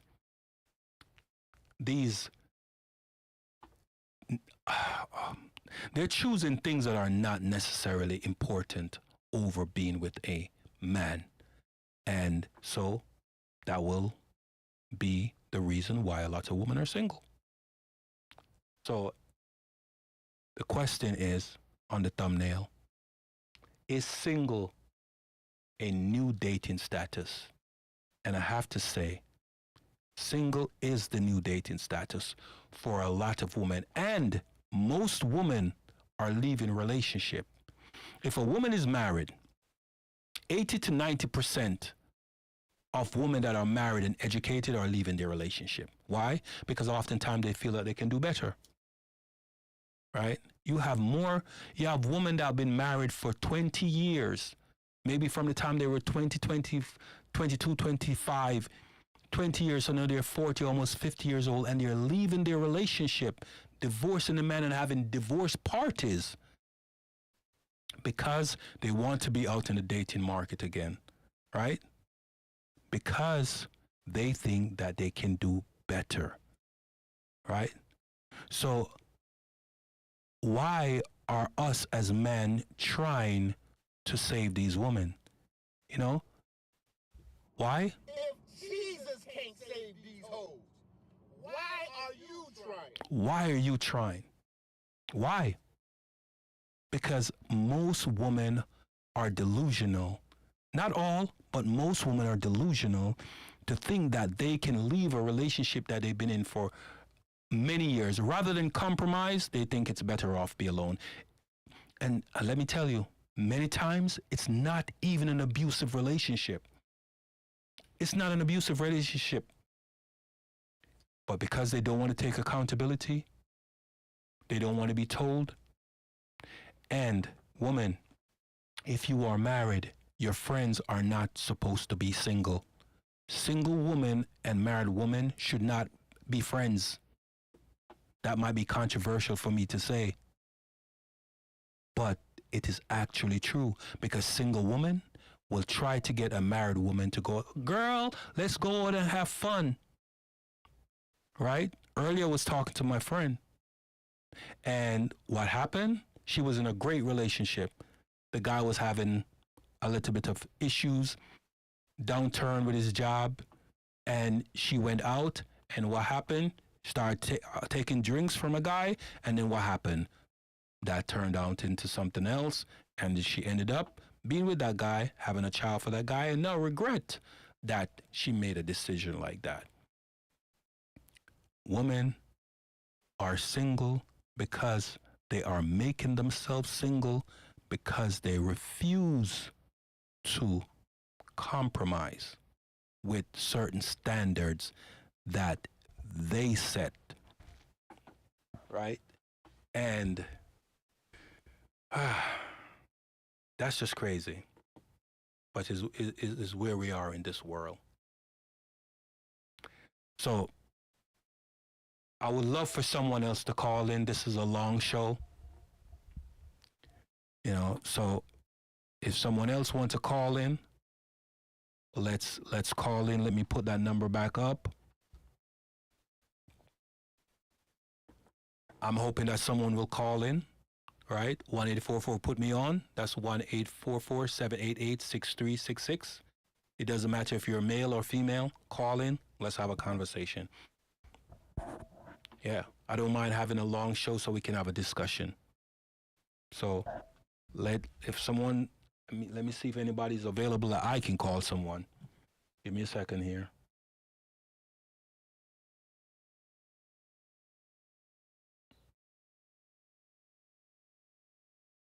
Let me see.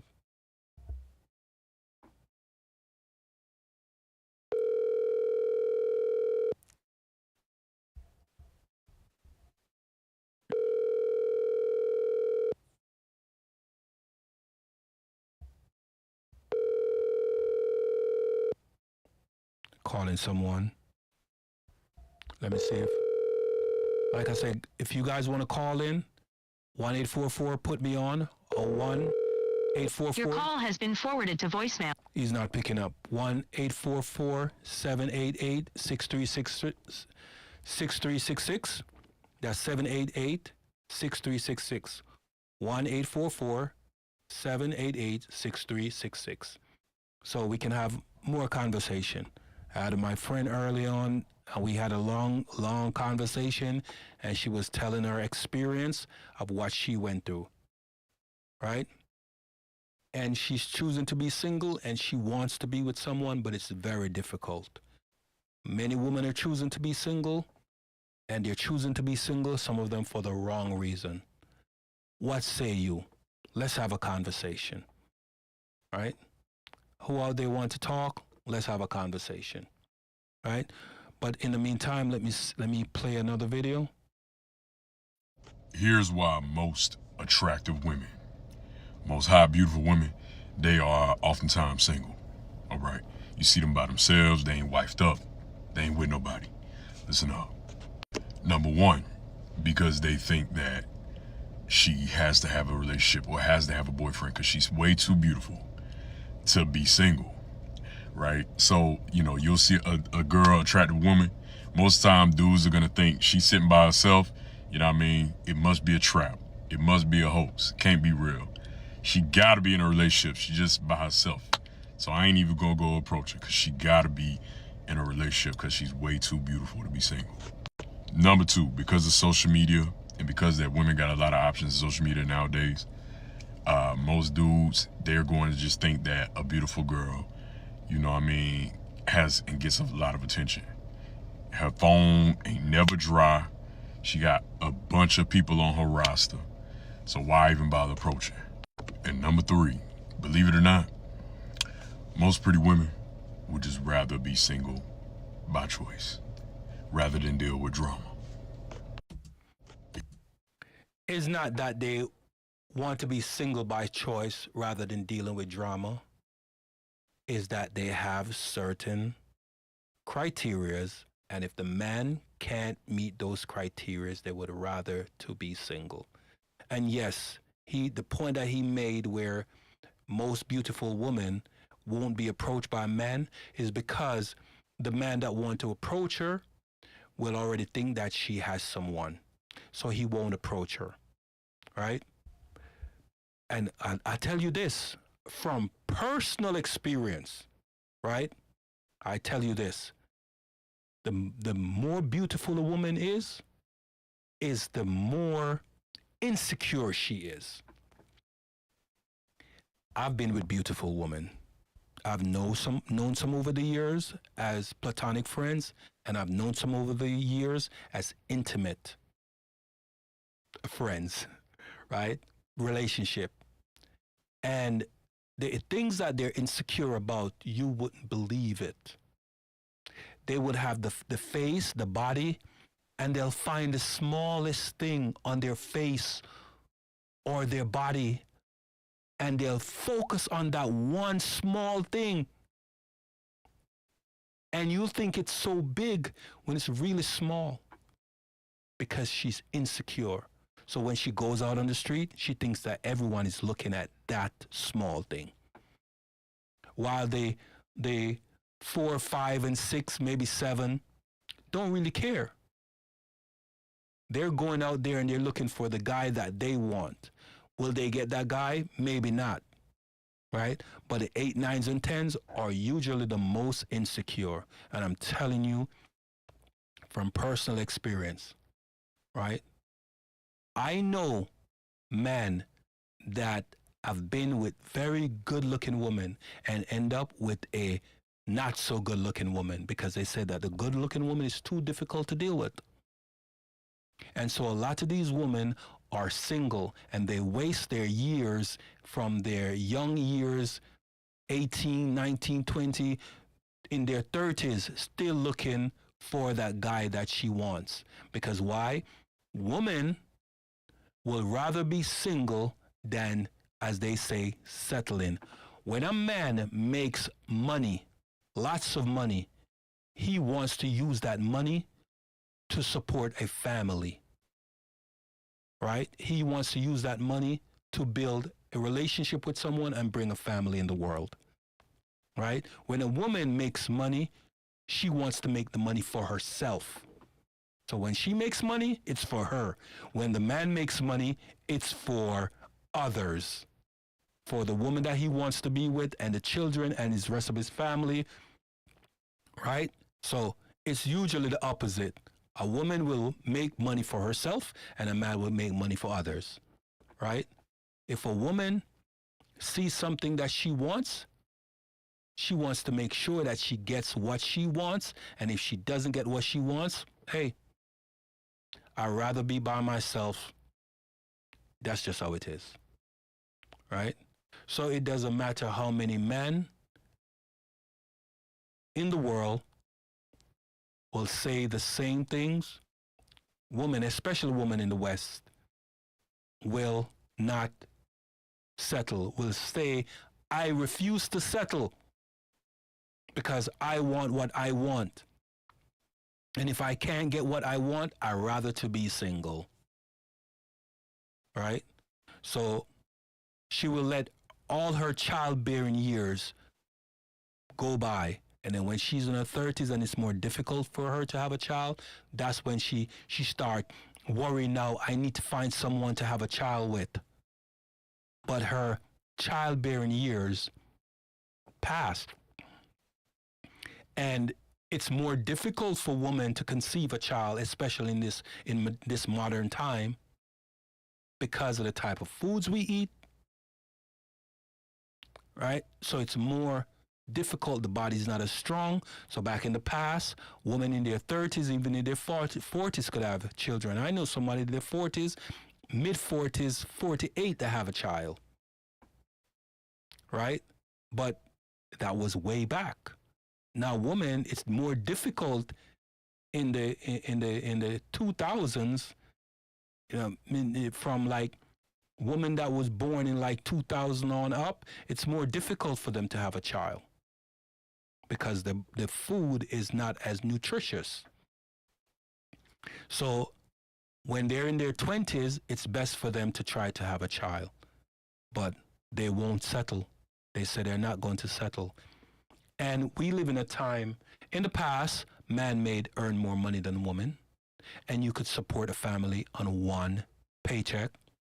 Now, women, it has flipped. Women are making more money than men.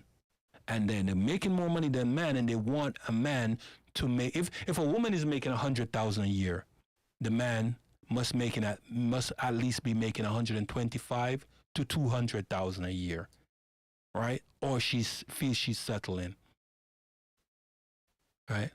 When a woman is in a relationship and she's earning money and the man is earning money, I was watching a video a few months ago, right? And it's a court case where the man earns $50,000 and she makes $120,000. The man pay all the bills out of his $50,000. He pays the mortgage, he buys all the food, he buys the clothes, everything. Right, for the household. Her $120,000, she banks it, bought a nice Benz, I believe, and she goes to travel with her friends every so often. She does not pay any bills in the house. And if he asks her to pay a bill in the house, it's a problem.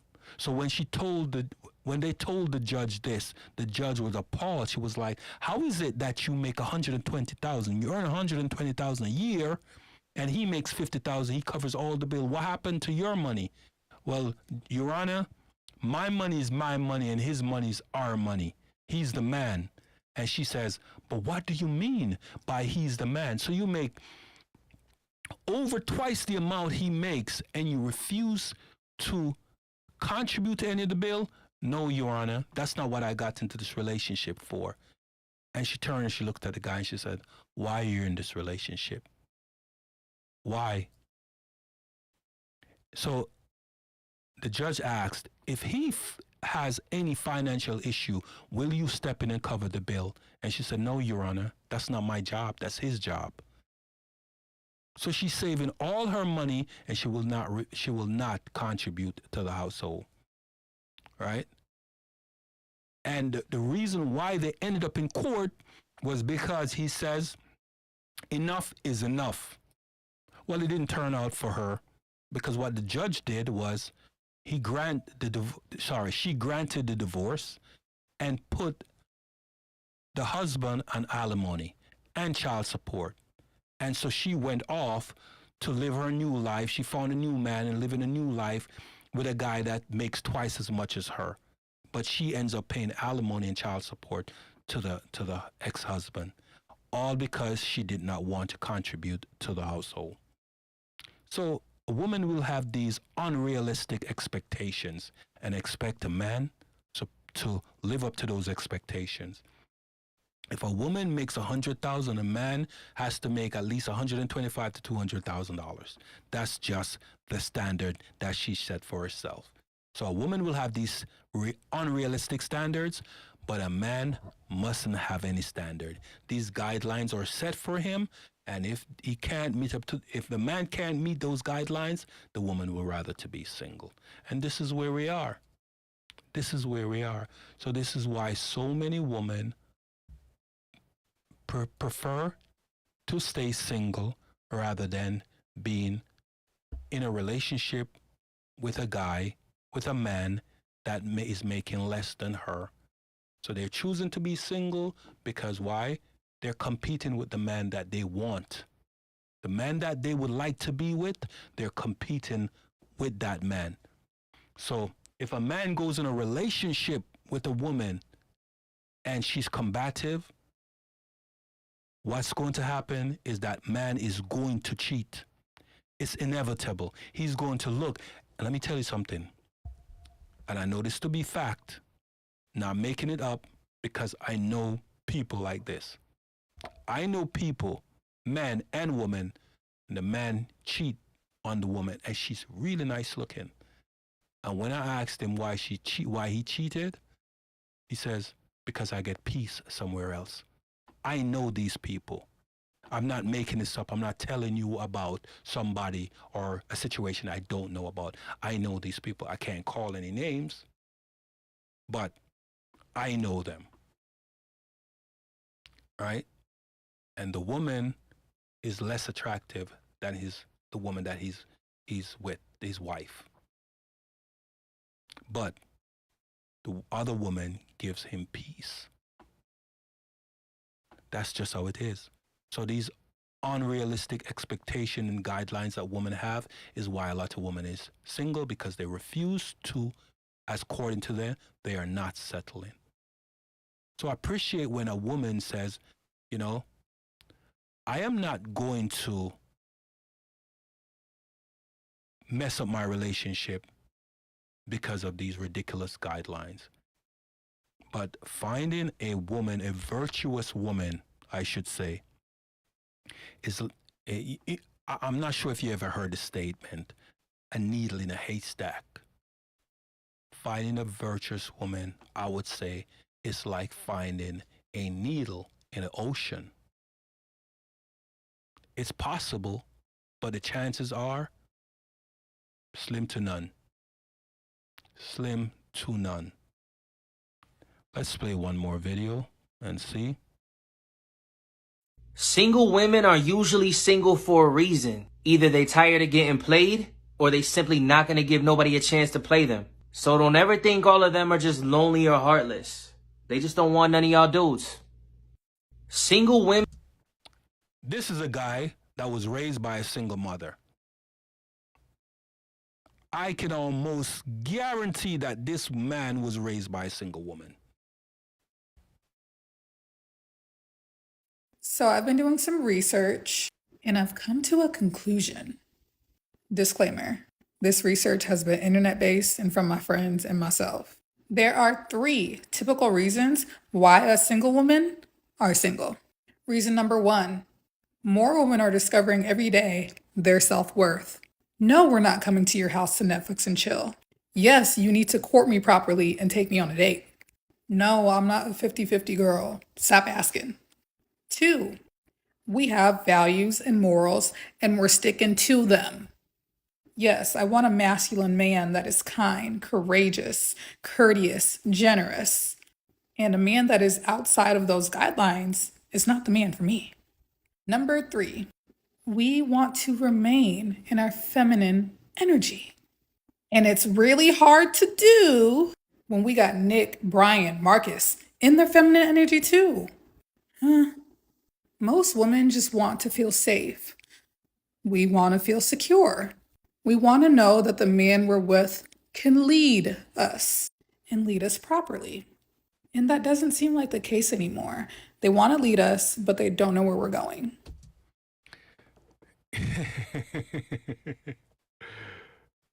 That's very interesting. How she ended it. They want to lead us, but they don't know where we're going. They want to lead, but they don't know where we're going. If a man don't know where you're going, it's because you didn't communicate that with him. Conversation is quite important, very important in any relationship. But a lot of the times, many women want a man to figure it out. Like, they'll say stuff like, well, if he loves me, he would know exactly what I want. No, many times, we're just simple. We don't do something unless the woman asks. Because sometimes, when we do it in advance, why did you do that, she would ask. That's not what I want, is what she would say. Right? But when you wait and you ask, what do you want me to do? Well, figure it out. If you love me, you should know. Right? She's saying that a woman knows her self-worth. Not saying women don't know their self-worth, but their self-worth is based on superficial things, right? Like, for instance, her hair on her head is not hers. Her face is plastered with makeup. That's not hers. Everything about her facial, right, her head, is fake. The words that are coming out of her mouth are words that are generated by what she's heard and programmed to say. Right? How can a man lead a woman that don't want to be led? Because she has certain unrealistic expectations. Women are single, again, because they believe that submission is slavery. Why are so many women single? Because the man that she's talking about, she said that they are trying to be the woman that they're trying to be a woman instead of a man because they're raised by a single woman. So, of course, they are going to have those feminine traits, those feminine characteristics. So the type of man that she wants to date is a masculine man, but a lot of men are being raised by single mothers, and that is actually perpetuated in society. It's celebrated for women to be single and raise children alone. So now, when they are grown men, they are not masculine.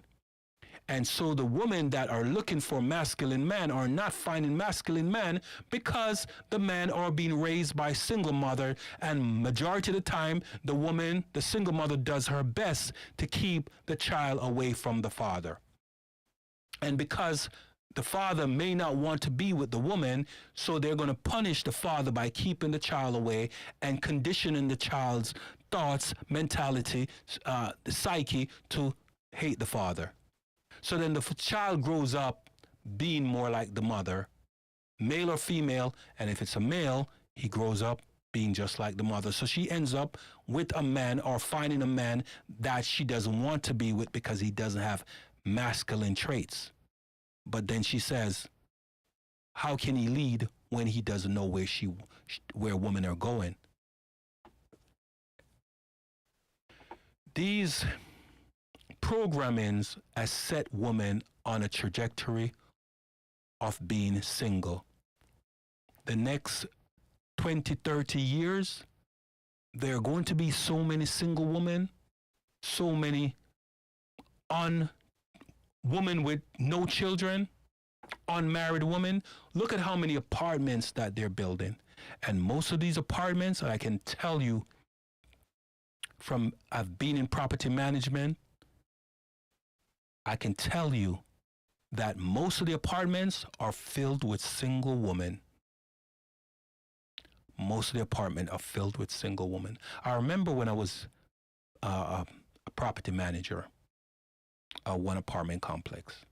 In that apartment complex, there are several single women, and there was one guy that was seen at least, I think it was at least 4 or 5 of the women living in the apartment.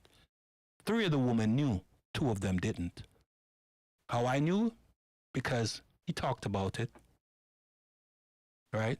They knew they were single, but he possessed a certain ability that they liked, so they dealt with it. Not only that, there is polyamory. That means a man will have multiple women in a relationship and they all know each other.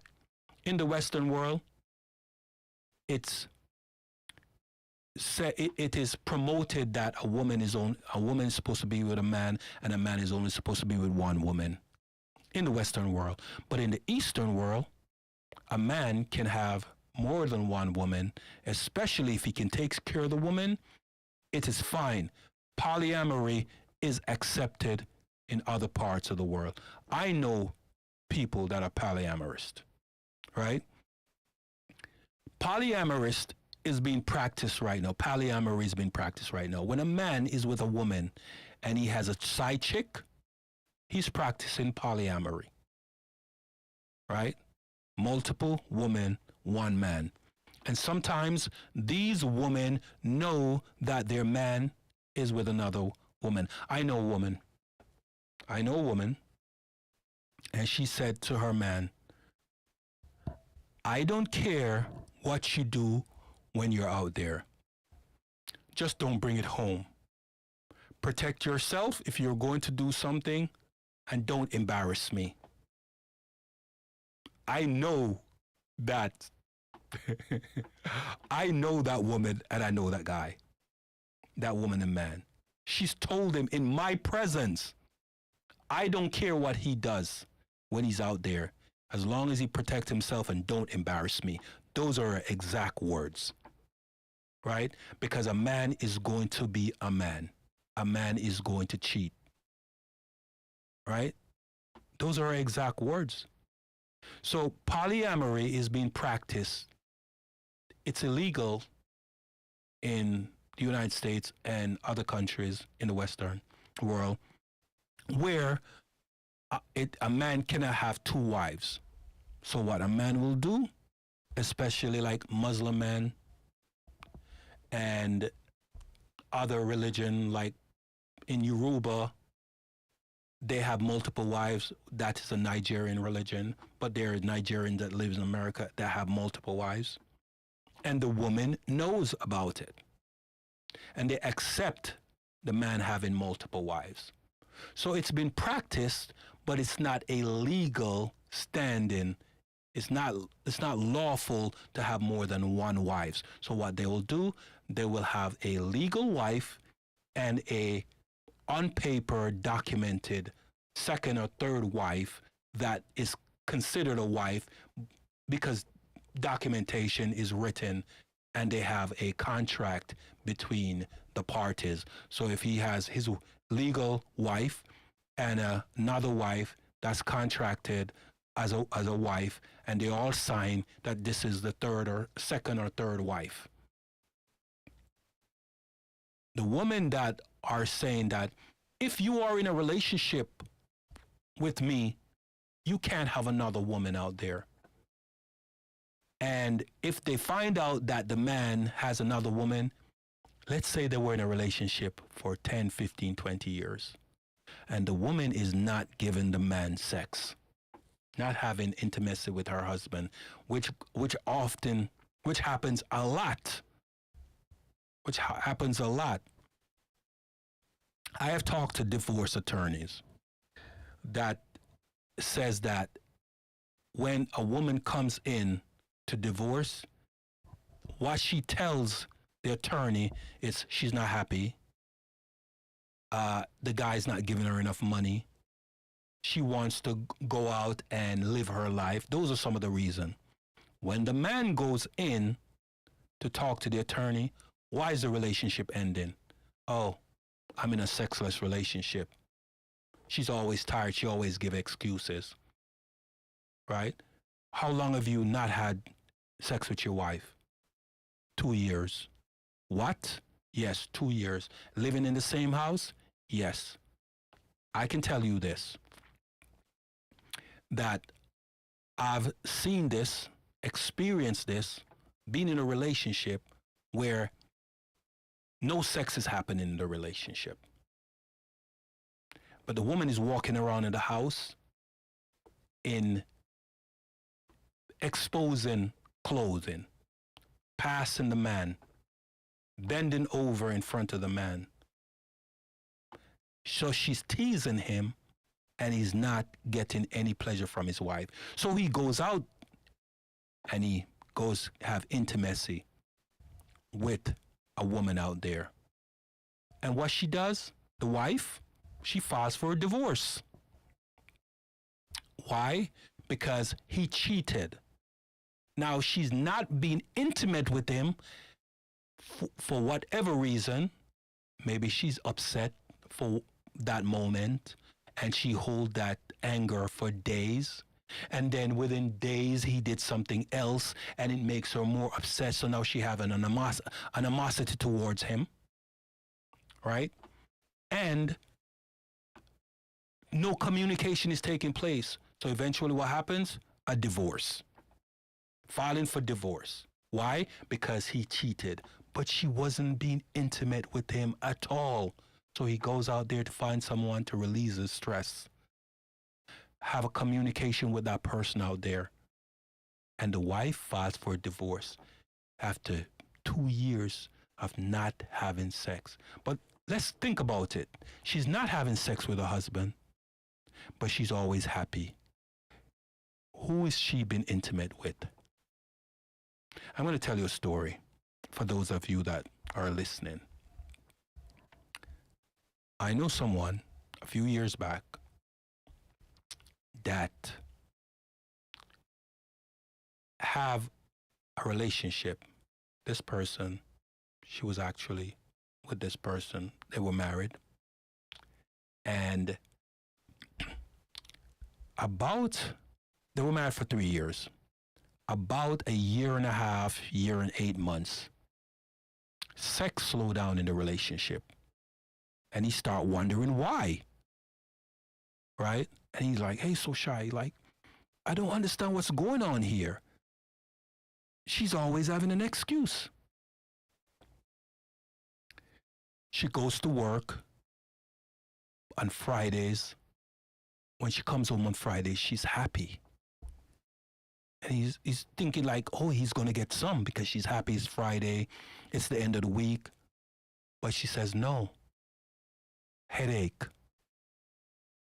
When he asked her, after some time, he found out that she had someone at work that she was sleeping with on a regular basis.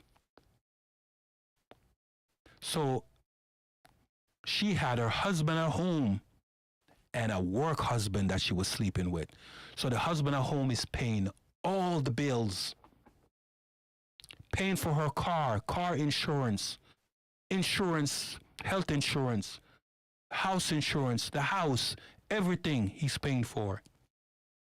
And she goes to work and what? Having intimacy with a coworker.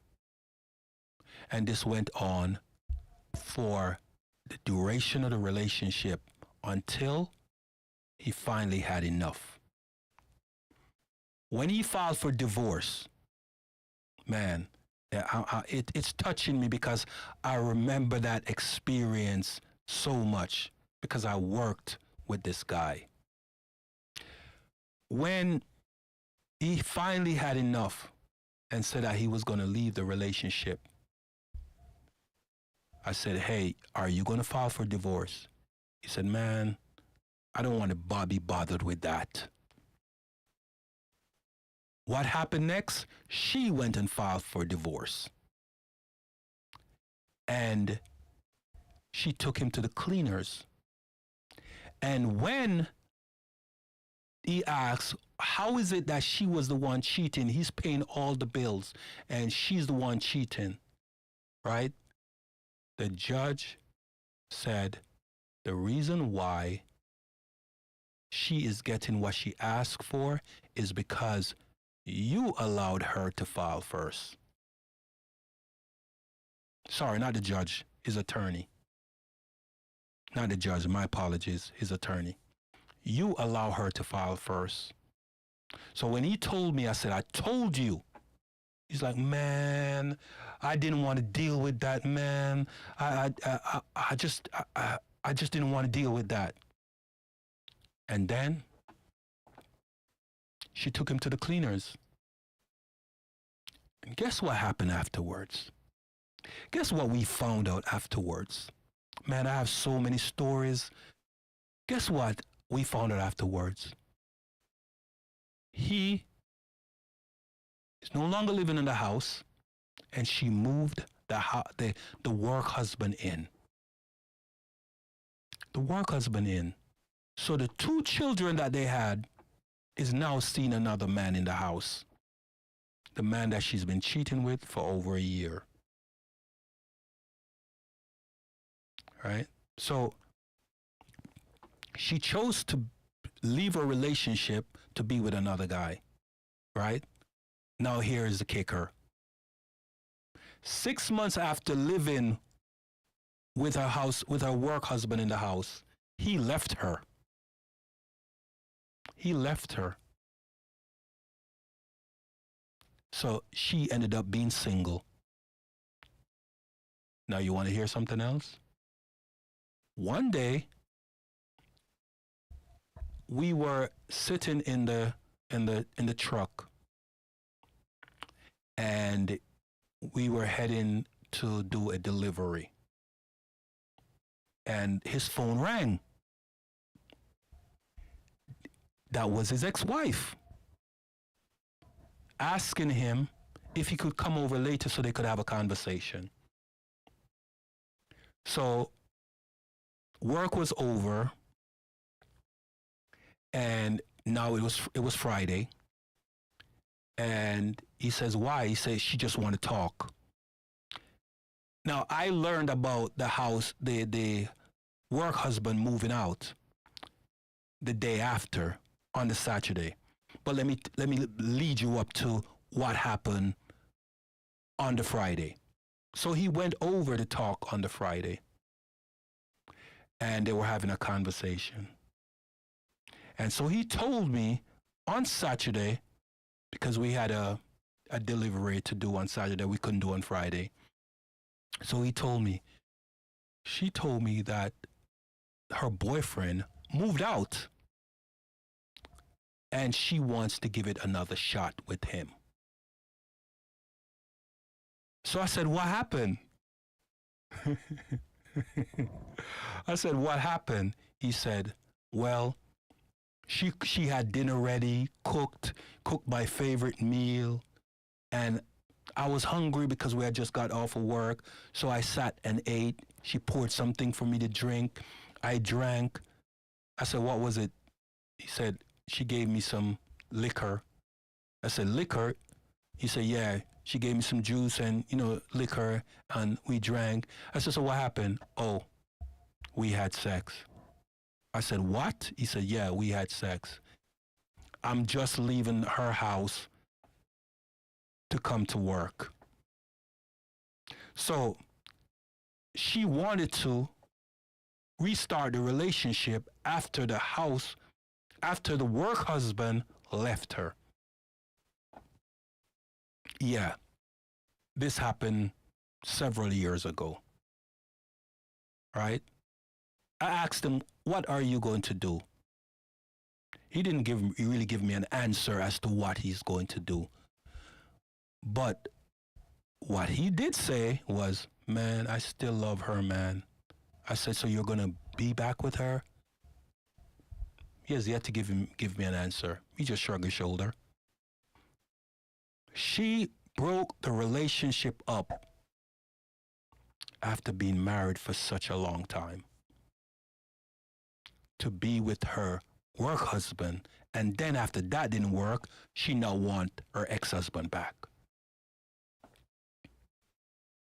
Now, what would you do if that was you?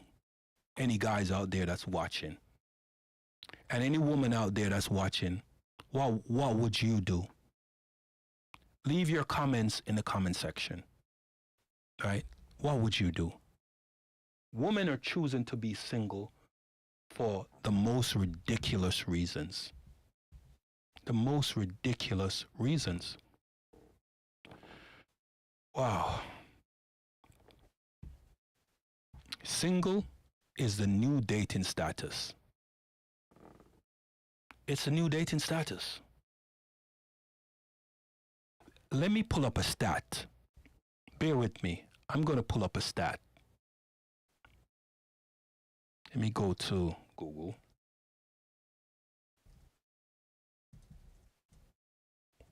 Google. Pull up a stat. And I'm going to tell you guys something. How many women will be single and alone in the next 10 years? Let me make sure, okay, 10 years. All right, so according to this status, by 2030, an estimated 45% of women aged 25 to 44 in the United States are projected to be single, right?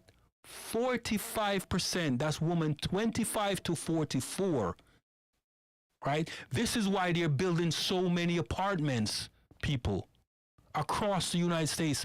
This is why they're building so many apartments. And I'm telling you from first-hand experience, when I was doing property management, most of the apartments were single women, and a vast majority of them were single mothers with sons and daughters, 2, 3, 4, 5 children, single mothers, right? Okay, let me continue reading. This signifies a notable shift in societal norms and family structure, with more women choosing to remain unmarried, delay marriage, or prioritizing career and personal fulfillment over traditional family roles. This trend is expected to impact various aspects of society, including economy, workplace policy, and perception of marriage and parenthood. 45%. So if by 2030, right, we're 2025, so that's in 5 years, 45% of women 25 to 44 are going to be single and childless. The economy is going to plummet, kind of like what's happened over in Japan and China, right? They're importing people from Africa, men from Africa, to come over there and impregnate the woman, right? They're importing people to come in to build their population. That's what's going to happen in the United States if things don't change. And I'm sorry, feminism has structured itself in society in such a way that it has conditioned women to think that they should prioritize work, their job, their career, right? Their delusional expectation, and not so-called not settling over having a family, right? So the monetary substitute of a man is what they're looking for. I make my own money. I don't need no man. If a woman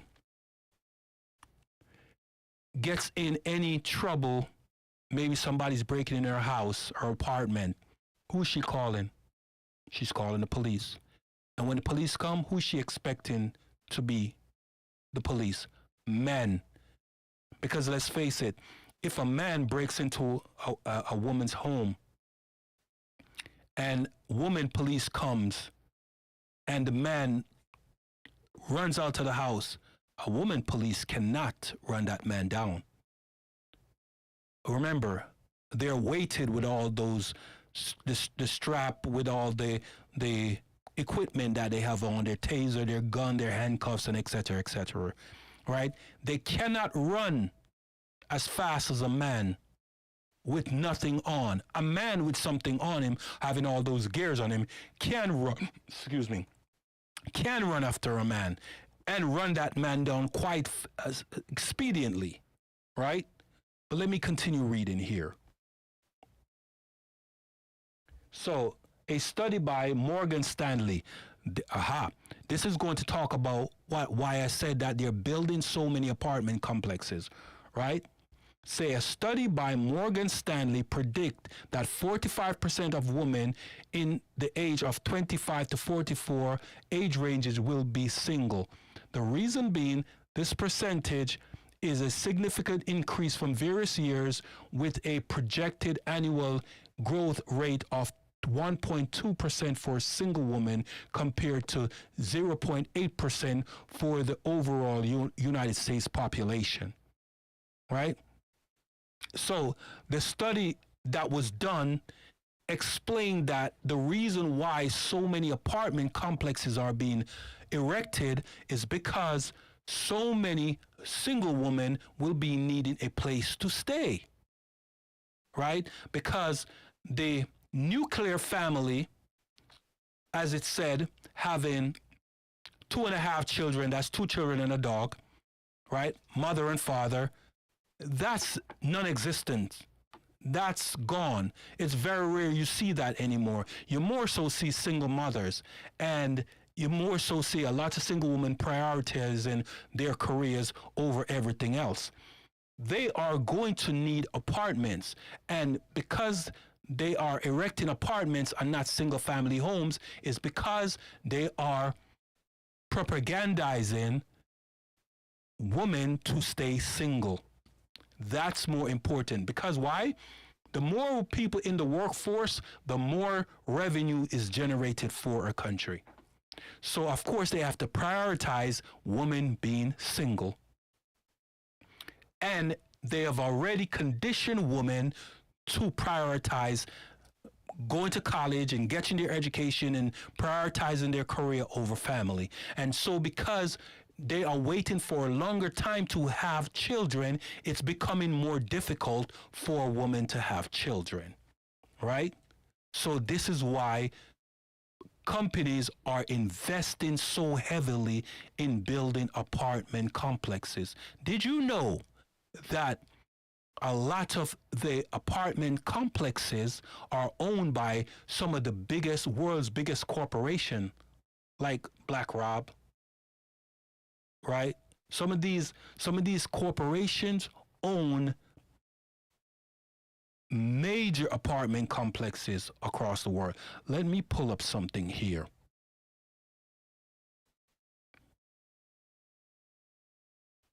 The largest apartment,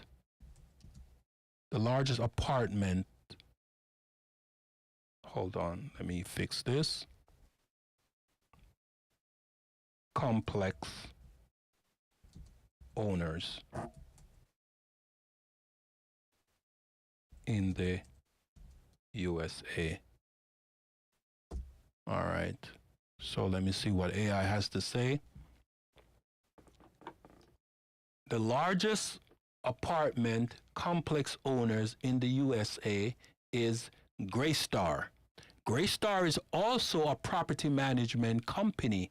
They have that, and they also have software that engineer the price of the apartment. So when you go and you want to rent an apartment, women out there, people out there, when you go and you want to rent an apartment and you go down the block and they said that 2-bedroom apartment is $1,800 and you say you're going to look for something cheaper and you go a mile away, 2 miles away and think you're going to have a competitive rate, and they're telling you that apartment, 2-bedroom apartment is also $1,800, is because all of them is under the same umbrella.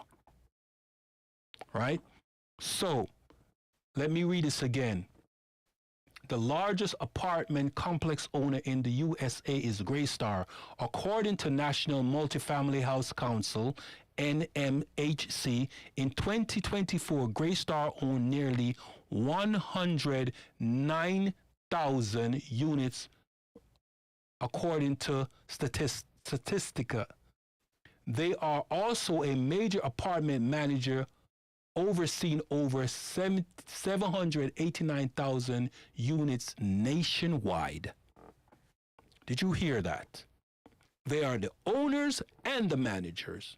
So when you think you're going to go out there and get apartment for a good rate, no. It's the same company with the umbrella of different property management arms using different names, and you think you're getting a competitive rate or you're going somewhere else. No, they own it. They just own it under different brands and different names. So when you go down there and it says, oh, I'm going to rent from Treeside Apartment Complex, and then Treeside, oh, say that 2-bedroom is $2,000.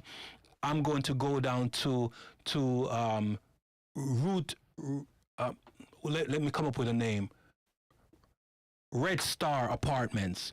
Red Star Apartments is telling you that a 2-bedroom is $2,000. It's the same company owning multiple apartments on a different name, same management company. Women out there are being conditioned that they should be single. It is a setup. And a lot of women don't even understand that it's a setup. A person like me that's been in apartment management business know that it's a setup. But women are usually conditioned easier than men, and they understand. If you want to push a certain agenda, push it to the woman, because they are more willing to accept. It's easy to market to a woman than a man. And it's when I think about it, why are so many women single mothers?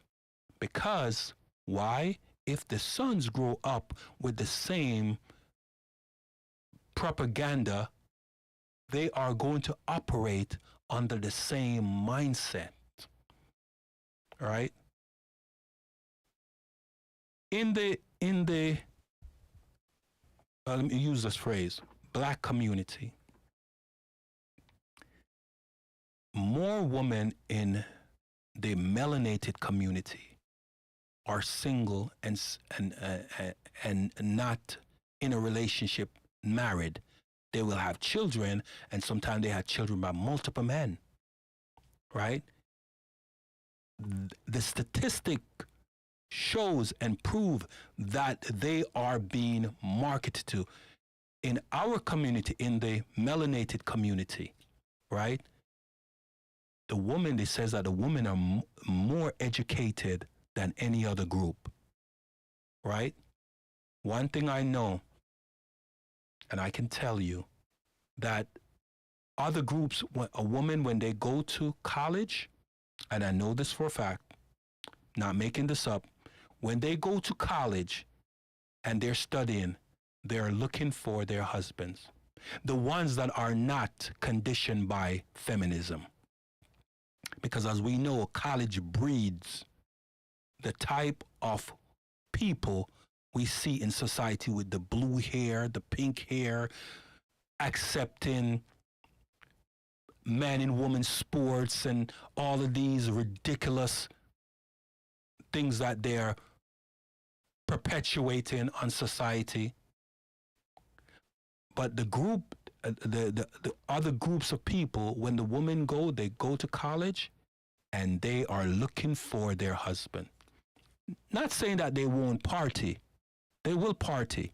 They'll live their lifestyle and they'll be very promiscuous, but at the end of the day, they're after a husband.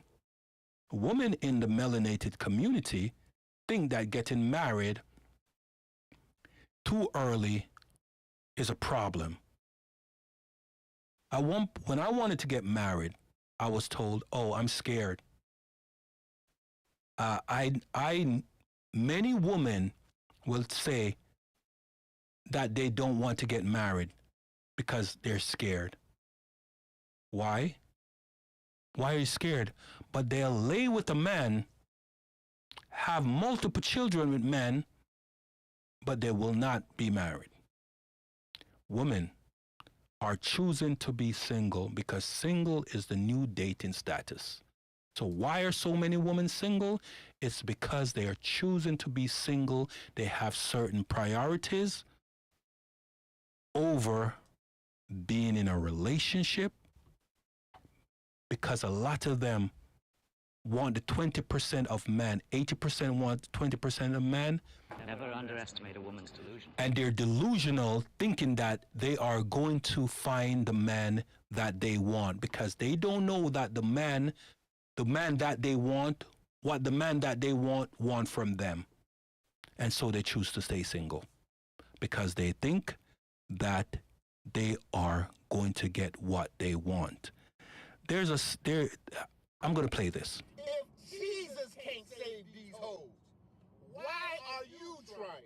Why are you men trying to save these women that don't want to be saved, and they are saying that they want to be single? Some women are miserable. A man can survive on his own. If a man is in the wilderness, he'll try to figure out ways to survive. A woman is in the wilderness, she won't survive for long.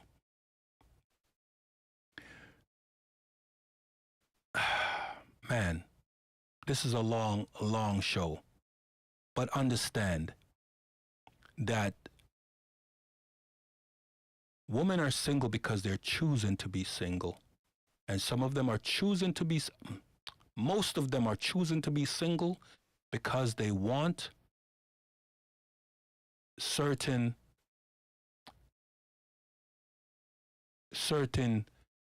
things from men, and they believe that they're going to find the man that have those criterias. The 6 figures, the 6 foot tall, the over 6 inch long schlong. I heard something online the other day of a woman saying to her boyfriend, he's just building his status. And she's saying to him, I just want you to build your status. Because they're online. She's an online celebrity. And she gained a certain amount of celebrity status using her sexuality. And the guy is just building his status. And she went off with other guys that have a certain status and went to the club with them. And I'm not going to call any names. I know who I'm talking about. And she's grinding herself up on other men that have a certain status that her boyfriend don't currently have. And she blamed him for not having that status yet as to why she did that. So, women are choosing to be single for unrealistic expectation. And they will stay single until they believe they get what they want. But 80% of men are not looking for that 20% of women, but they 80% of women are looking for the 20% of man that every woman wants. The rich guy, the millionaire, the guy with status, the celebrity, the rapper, the singer, the rocker, whatever, the musician, the athlete. 80% of women want the 20% of men with status. So women are choosing to be single because they believe that they will get what they want. And I'm sorry to say that most women will not get what they want. My recommendation is for women to decide that, hey, that they need to share a man. But before I go, I'm going to tell you a story because I'm getting ready to wrap this up, but you really need to listen to this story. I was telling someone I know about this story a few days ago. I know of a couple that had a long-term relationship, and that the woman in the relationship had a friend that always had issue with her boyfriend, and so she kept on saying to her friend, the one in a relationship, that I wish I have a man like you. I wish I have a man like yours. So after the last relationship, devastating relationship that broke her heart, she said she's going to talk to her husband, her man. Here goes what happened. She went to her husband and asked her husband if it's okay, if he would feel okay for him to share himself with her and her best friend. He thought his wife was kidding, but she was dead serious. He said no, he turned it down. And this went on for about 6 months. Every so often she asked if it's okay.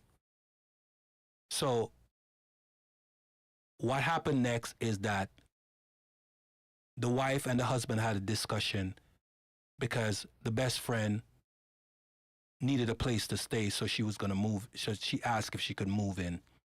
That was the first step in convincing the husband to go with what the best friend and the wife was talking about.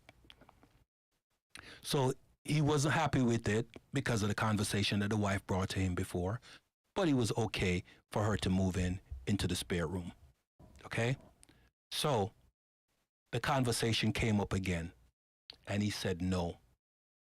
So one day he came home from work, and he went in. He was told to eat dinner. He was served, right? Ate dinner, and she told him to go and take a shower. So when he came out of the shower, the two women was in the bedroom, naked, waiting on him. And that's how that situation went down. So the wife confronted the husband, asked the husband if he would be okay with sharing himself with her best friend. The wife was so willing to share the husband because she got tired of seeing her friend being in and out of hurtful relationship. And she had such a great relationship with her husband, happy. And she proposed to the best friend if she would be okay with being with her husband too, and three of them living together in a relationship. And so that's how that went down. The husband came out of the bathroom, two women naked. Of course, you know what went down. Right? That is a real story. Polyamory exists. So if women out there are deciding to stay single, some of them are going to end up in same-sex relationship, and some of them are going to end up being in a polyamorous relationship, and the rest are just going to be single with a dog or a pet. So folks, understand that we are going to see an epidemic of single women, and we have a lot of men out there that are sexless men. I know someone right now right now, 25, 26 now, years old, right? I'm gonna tell you two scenarios. 26-year-old right now, right? He's Caucasian. Never been with a woman. He's a virgin. Never. Right? Actually, I'm going to tell you 3 stories, and then I'm going to wrap this up. I know a woman right now. Last time I spoke to her was, I believe it was February of this year. 30 years old, has never been with a man. And I asked her why. She said, because God is going to send her husband. God is going to send her a husband. I said, so have you met any guy that you liked? Yes. But God did not send him to me. I said, okay. I know a guy right now. I haven't spoken to him for about, I think the last time I spoke to him was October of 2024. Never been with a woman. And he's 33 years old. Never been with a woman. Not because he does not want to be with a woman, because every time he talks to a woman, he doesn't meet the aesthetics that the woman that he talks to like. So he's still a virgin. So that's 3 people. 26, 30, and 33. All right? So on that note, guys, I'm going to wrap it up here. Thank you for watching. And remember, question everything. Because if you don't, you may fall for anything. Think and say, have a good day.